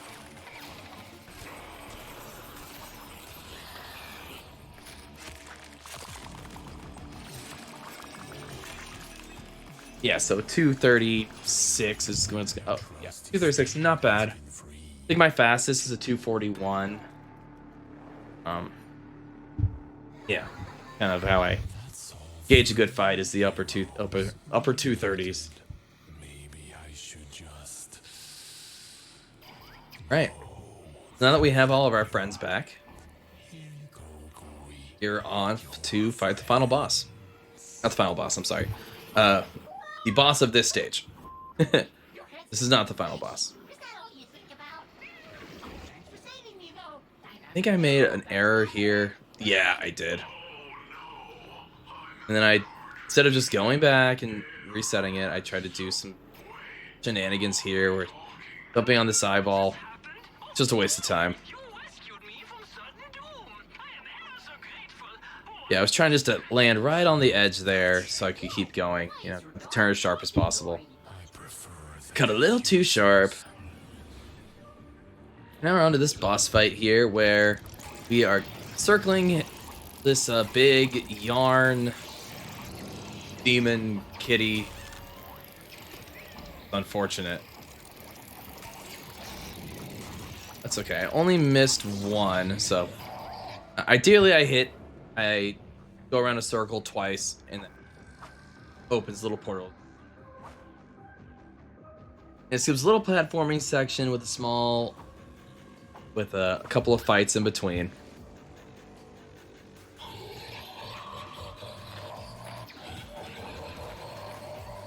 That first phase isn't so bad. The second phase, boost is limited because just by the nature of the fight, it is a low fuel point. I know better than to do what I just did, but okay, mistakes happen. Like I know that's gonna be one of these elites, and I know I need to shoot. I didn't. Here I go for the charge slam shot to take all 8 of those slicey corns out at once. Really good fight. But anyway, the next phase of the fight, 2 phases from now. 2 phases from now of this fight will be here. I just shoot him with a grenade. And here's why we lose all of our boosts. Because we spin. This is optimal damage. We're spinning. I actually started doing this little trick where when you stop boosting, it will stop draining your fuel, but the spinning attack will still continue. So having 55 boost here at the end of this, plus 4% boost for each one of these I take out, I actually can get my boost to a decent spot. But before I started doing that trick where I let go of boost early, I was legitimately, even if that was a perfect ad phase, by the way.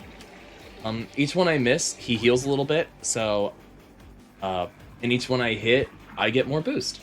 So it is a win-win. He did not heal at all, except for the scripted healing in the cutscene, and I got all my boost back. But typically, I have around, before I start doing that trick, I would have 70 to 80% boost here, and it made this next section a lot more difficult.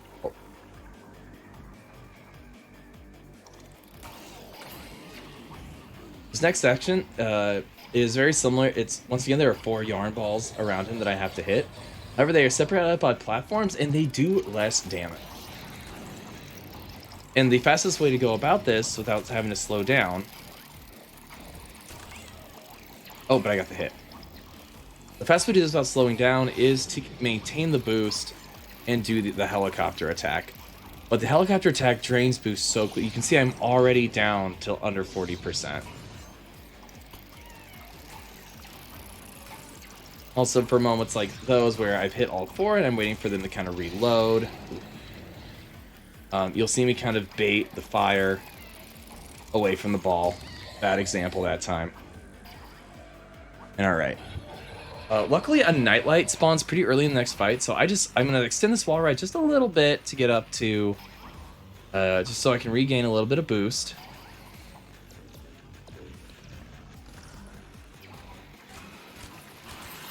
Oof, I don't know why. Okay, that's not right. Normally, I go for the one shot with the slam wheel, but I didn't that time. Maybe I was worried about my boost. That was at 18. Very good. Oh, missed a few. That was still good, though. Still very good.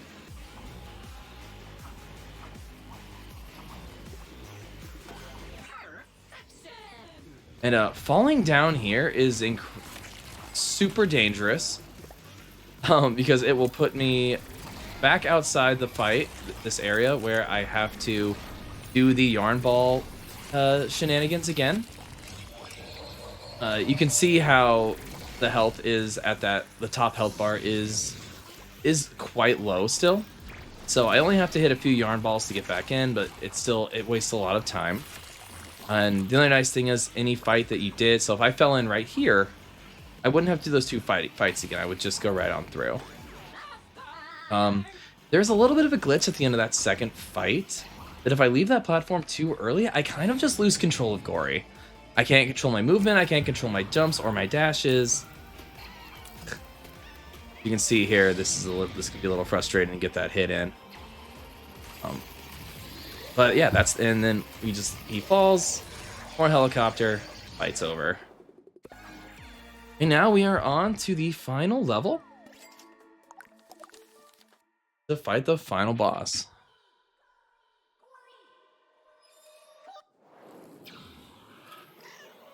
And while I don't shop here, the shop is right there. So for the end of the run, that is a shopping trip right there. So, and especially for all unicorns, that will determine which outfit I am wearing for the remainder of the run. So so it'll be for this boss fight and for all the challenges I do leading up to the true ending. Needle in a haystack indeed. Let's find the professor. If we run into Pinky, we can take her. Don't sweat it. There's a little bit of optional platforming here. Remember, maybe a little bit of sweat. Get to the boss.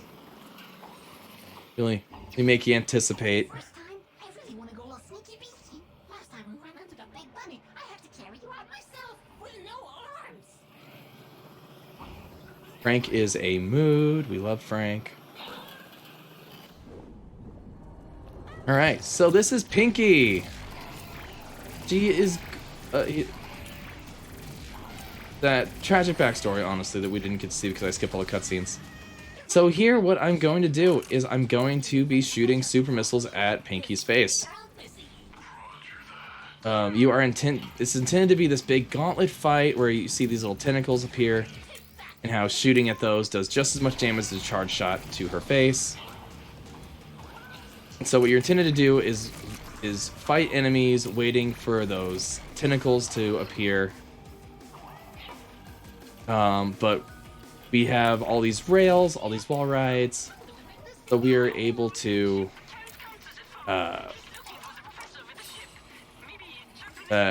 we have just enough free ammo and boost to be able to take her out fairly quickly.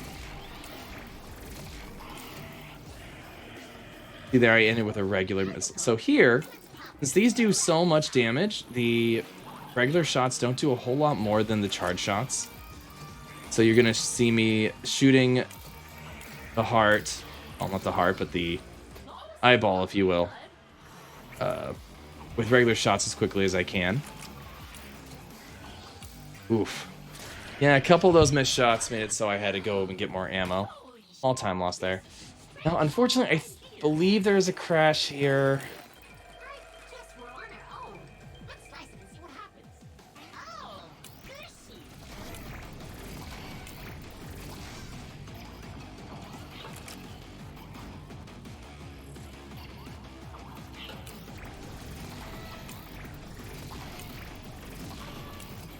But honestly, it'll kind of show off. But what will happen if there is a crash, and how quickly it can come back. So the intended strategy for this boss is to sit around and wait for the heart to open one of its eyes, and you shoot the eye with a missile or a grenade, whatever the game wants to call it. However, for waiting around, that kind of turns into an auto scroller. So if we just keep using these ammo pickups to constantly shoot super missiles or super grenades, it significantly speeds up the process. See here, we have a lot of enemies, a lot of shockwaves. somehow this guy was not detaching. Having boost management issues. It's final boss, man. Something here. Yeah, I wonder if the healing thing being attached for so long had something to do with it. Did it really crash right here? Or maybe it didn't crash. Did I not get a crash? There it is. Yeah. I don't know what causes that. Of course that happened. I don't know what causes that crash. That is a rare crash. I don't see that one Time often. to find out if it spits me out of the boss or if I have to do the heart again. Thankfully, I just have That to do the fucking heart again. sucks. See, the game's already back up. And thankfully, when the game reloads, it puts me into, it just puts me already hovering the file that I had. Oh, no. Oh. I'm trying to remember which file I was on. Yeah, thankfully there's a good amount of auto saving here, so Oh, this I sucks. can see the heart again. Right, guess we're on our own. Let's slice it and see what happens. Oh, fishy. Like maybe it has something to do with the fact that I had just gotten hit, and or it caused a weird state to occur. I'm not sure.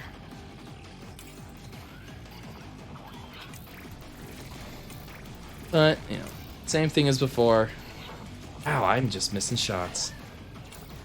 I am staying on this rail to keep my boost up so I can continue to shoot the super grenades.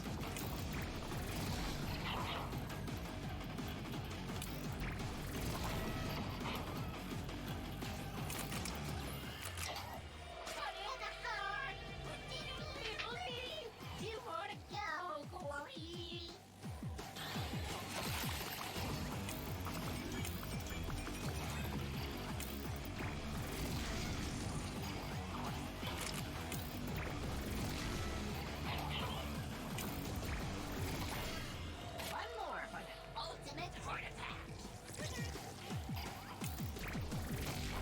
Way off. Yeah, a lot of people play this game and actually end up using mouse keyboard, and I understand that because of how much aiming is involved. But make it work with the controller. See, here I'm gonna just really unload. Professor soon. I'm gonna wait until they are down to one super missile left. And I am gonna over here, shoot one more, hit the wall ride. There he is. Slice it, Gori. Now I have enough boost to start slashing at the heart.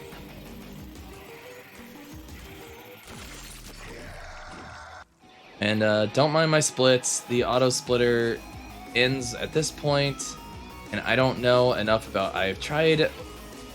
You can see it like Unicorns does 0. And the timer just stops. I tried fiddling with it, and it didn't work. I don't know how splitters work. Goldfish. What about a good Software engineer doesn't know how the auto splitters work. Blaster uses 100 kilometers. We're closing in on the professor. Just keep going, and the dream team will save you. Dolphin saves the day!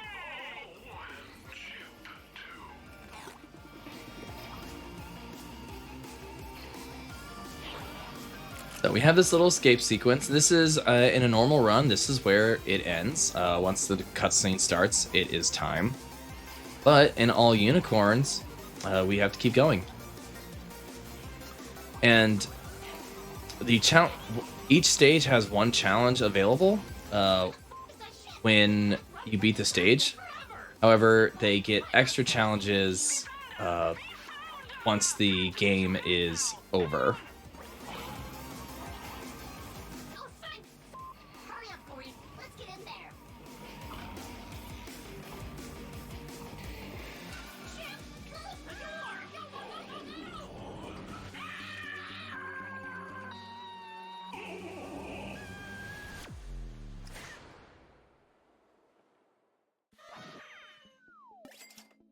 Now my cats are. Why are you watching that cat instead of us? Wakey, wakey, sleepyhead. We made it. And now we skip a bunch of these cutscenes. I wish I understood how splits work so I could make this work. Oh well, I'll do it manually. But then I mean, I went in and counted frames. All right, so now here is where we are collecting the 14 unicorns. And this is in the description, but I'll go ahead and explain it here. We have 3 types of challenges. We have high score, high combo, and time attacks. And while this is the 100% category, 100% is based on what the game calls 100%. And if you have all 14 unicorns saved, the game calls it 100%. There is a category for all gold stars, which does require the game be played on Cuddly Carnage difficulty.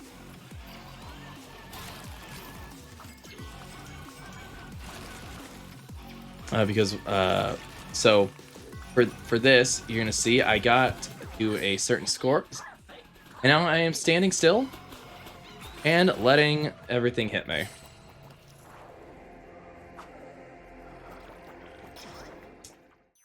All I needed to get was 400,000 points. I got a bit more than I needed, but better safe than sorry. And instead of continuing fighting until everything's dead, I just let them kill me, and I get my star. Get our unicorn.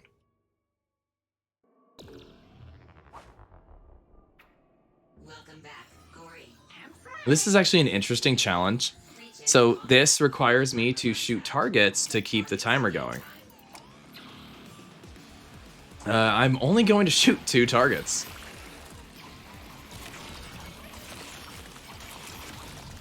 Because I can get the bronze requirement within that time frame.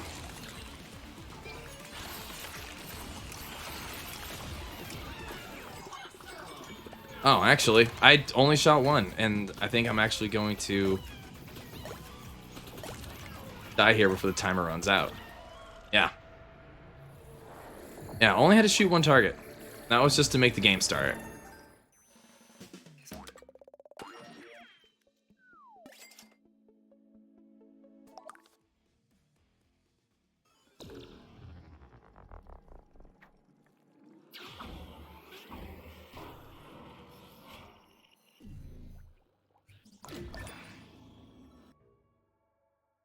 Welcome back, Gori. Lose your combo and die. Ready, set, go. So interesting thing about the high combo challenges compared to the high scores. You may notice that I'm getting a 1.1 time point bonus for playing on Alley Cat. I get a 1.2 bonus on Cuddly Carnage. However, that only applies to high score. It does not apply to high combo.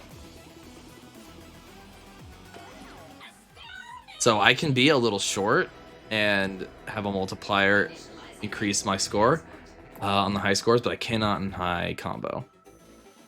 As you can see, I was over 100,000 over, and that took me less than 10 seconds. These challenges go really fast if you know what you're doing.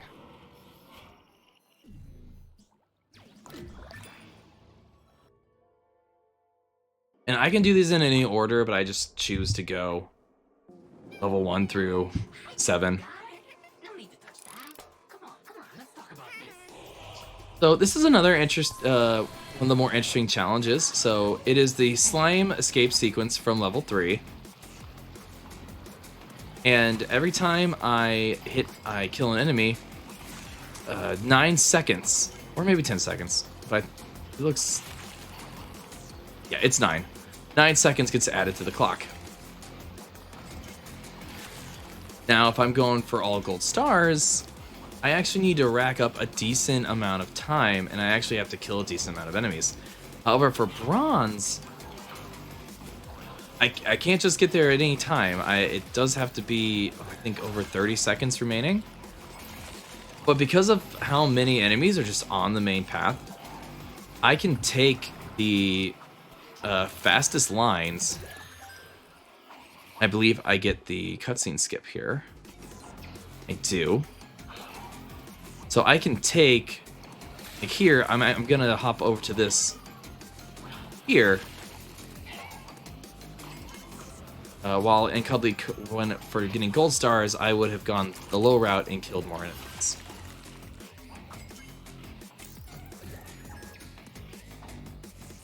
I like this trick here. I did it.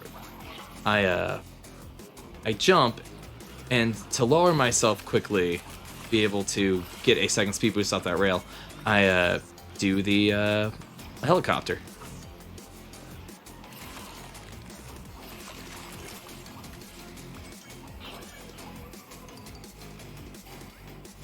This is not the route the line I took originally when I played the stage earlier in the run. What you saw there, that was the fastest route. Not going up to the right, getting dangerously close to that ring that slows everything down. Once again, not touching that rail because it locks me into place. And you can see there, even just killing the enemies that were just along the way that didn't slow us down. And I believe that's a silver time. Yeah. So in actually, yeah, even to get a gold star, I only need to kill like 2 extra enemies. Optimal movement really matters.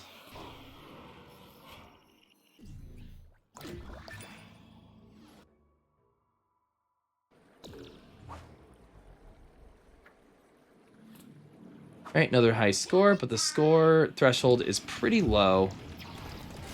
So same thing, I'm gonna spend just a little bit of time killing enemies, racking up a decent combo, and then then I'll just stand next to the enemies that potentially give me the most amount of damage as soon as possible. And this is where a very fair observation can be made. Hey Fu, couldn't you just skip that 50% health increase and you would die faster in these challenges? And you're right, I could. I'd save a little bit of time not having to buy the upgrades, and I'd save time in each of these challenges when dying. But my response to that is, if I die even one time, I have lost more time than I would have gained. And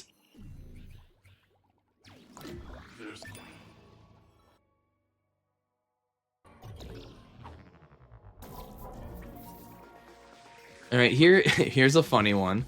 Your classic Bayonetta Devil May Cry challenge of stay in the air as long as possible. And to get a gold star, you gotta wait for that timer to go all the way out. To get a silver star, to get a bronze star, you can hit the ground at 45 seconds.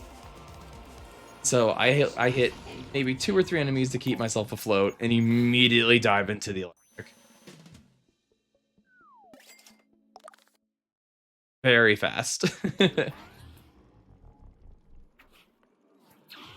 And these death strategies, except for that one, of course, do work on Cuddly Carnage as well. A lot of these high scores, to get the golds, if you get a triple P combo, that's usually enough. Especially beyond Cuddly Carnage difficulty, where you get a 1.2 times multiplier. And now this is the longest of the challenges. This is just the courtyard fight from level 5 in its entirety. And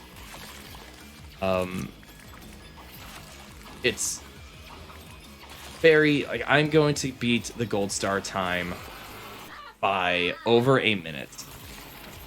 It is something like little less than 2 minutes left is the gold star, but you're gonna see me in this with well over 2 minutes left on that clock. Definitely a good donation time, because it is the same fight, beat for beat. Not the most inventive challenge. You know, it's here.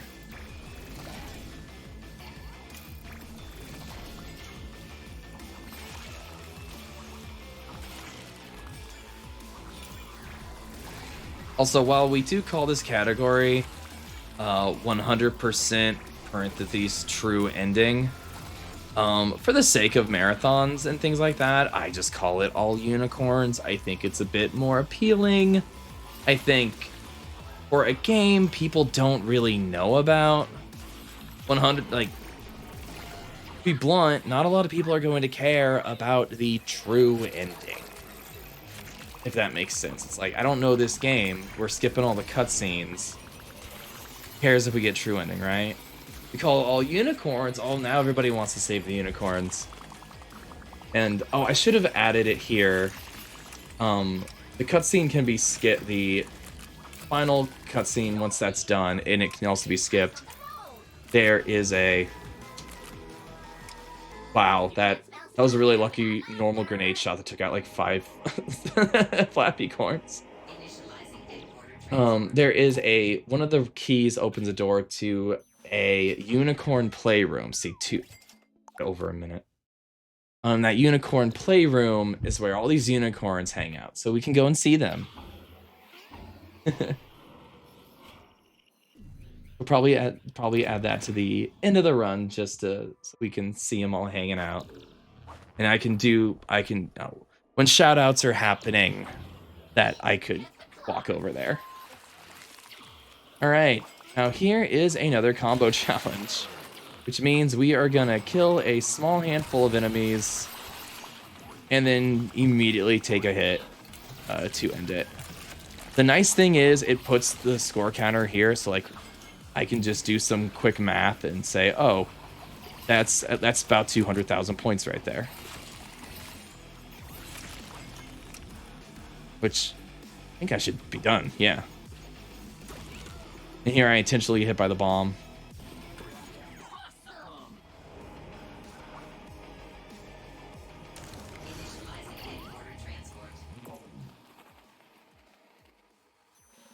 Oh, wow. Okay, I only need 75k there. That is...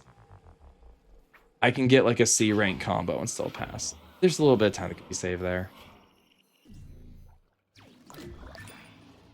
We're most of the way done here. Here is just climb. The challenge here is to get a gold star. You want to take no damage. So you are stuck on this floating platform, having really nowhere to go, and you're just trying to avoid all this damage, but we can just climb and immediately end it before anything even tries to attack us. So, free gold star.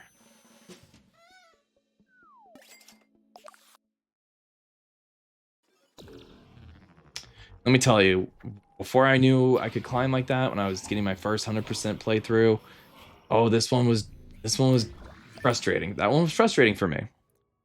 There's a lot of stuff to dodge in this tiny little floating platform. And here we go, another high combo. But right away, we open the hatch.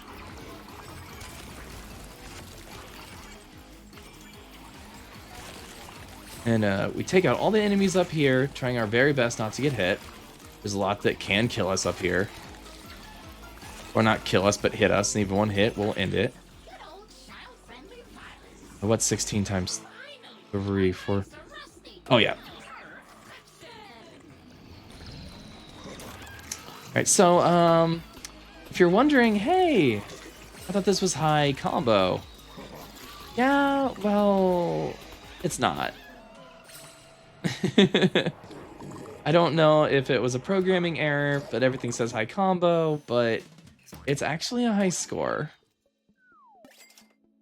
It even gave me the bonus for Alley Cat, so I don't know if it was supposed to be high combo and it was an error, or the wrong string was called to display the challenge.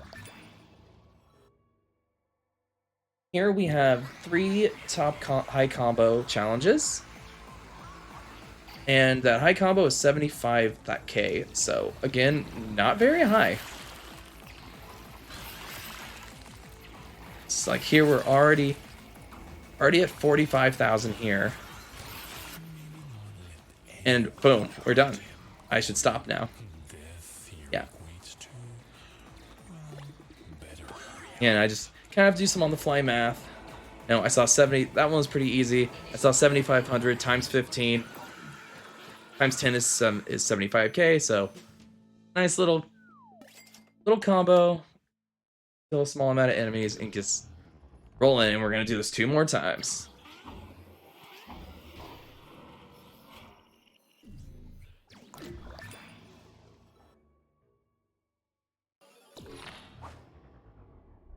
And the reason I submitted this alongside Cuddly Carnage is I honestly don't know which one's more interesting. I think Cuddly Carnage is a little more interesting because these challenges aren't like saving more unicorns is fun, and I would assume the allure of unicorns will encourage people to donate to hit, those incentives.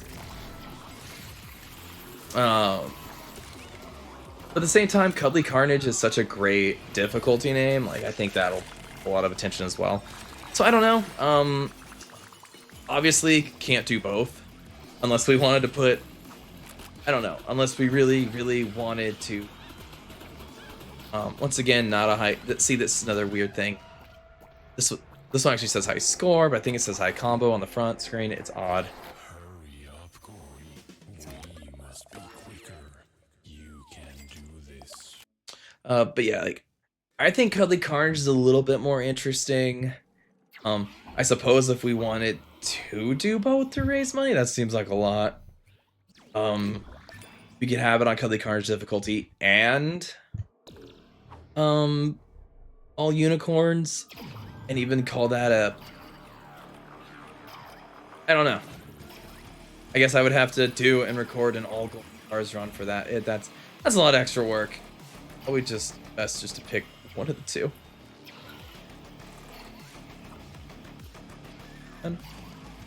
This challenge, similar to the scroll we're skipping. Oh, you're supposed to, this is... Hi, Lucy, I see you. I have 3 cats in here pining for my attention while my wife is gone. Yes, honey, I see. Thank you. I love you so much. But this definitely intends for you to fight the hands and fight the 2 fights in the middle, which is why gold is 4 minutes, but we do it in 35 seconds. And we do it so fast that I think the game gets a little confused and it counts the timer up real slow.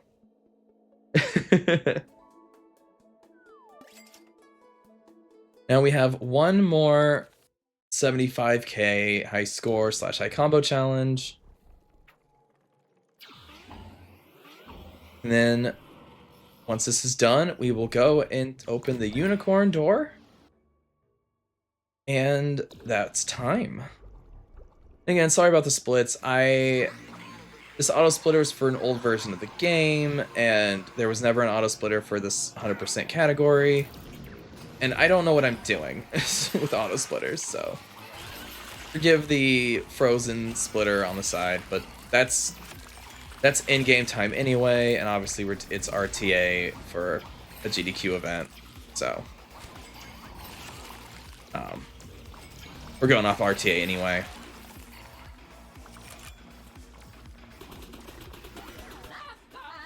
Yeah, there we go. Like, got up 116k. What the... Death is really quick on this one because there's so many shooty corn. That's our last unicorn. We're gonna open up this door. Time is when the cutscene starts. Baby, it's not even close to dinner time. Alright, here we go. 14 out of 14 unicorns. Lucy. Found clothes are the best clothes. And time. What are we looking at? Honey. Wow, Chin. You're a little old lady being Finding it all grumpy. by yourself. She's 10. She's an old gal. These were the coordinates of Professor Y and adorable army bases. Look at Gori. He's just a cat who wants to paw at the plane. More adventures. This was getting quite boring. Yeah, so So, I don't it's probably gonna know be that there's any sequel planned. It'd be cool if there was. Are you ready for this? I would play on it. Gori says hell yeah, and Credits roll. And here's where we could just quickly reload the game and go into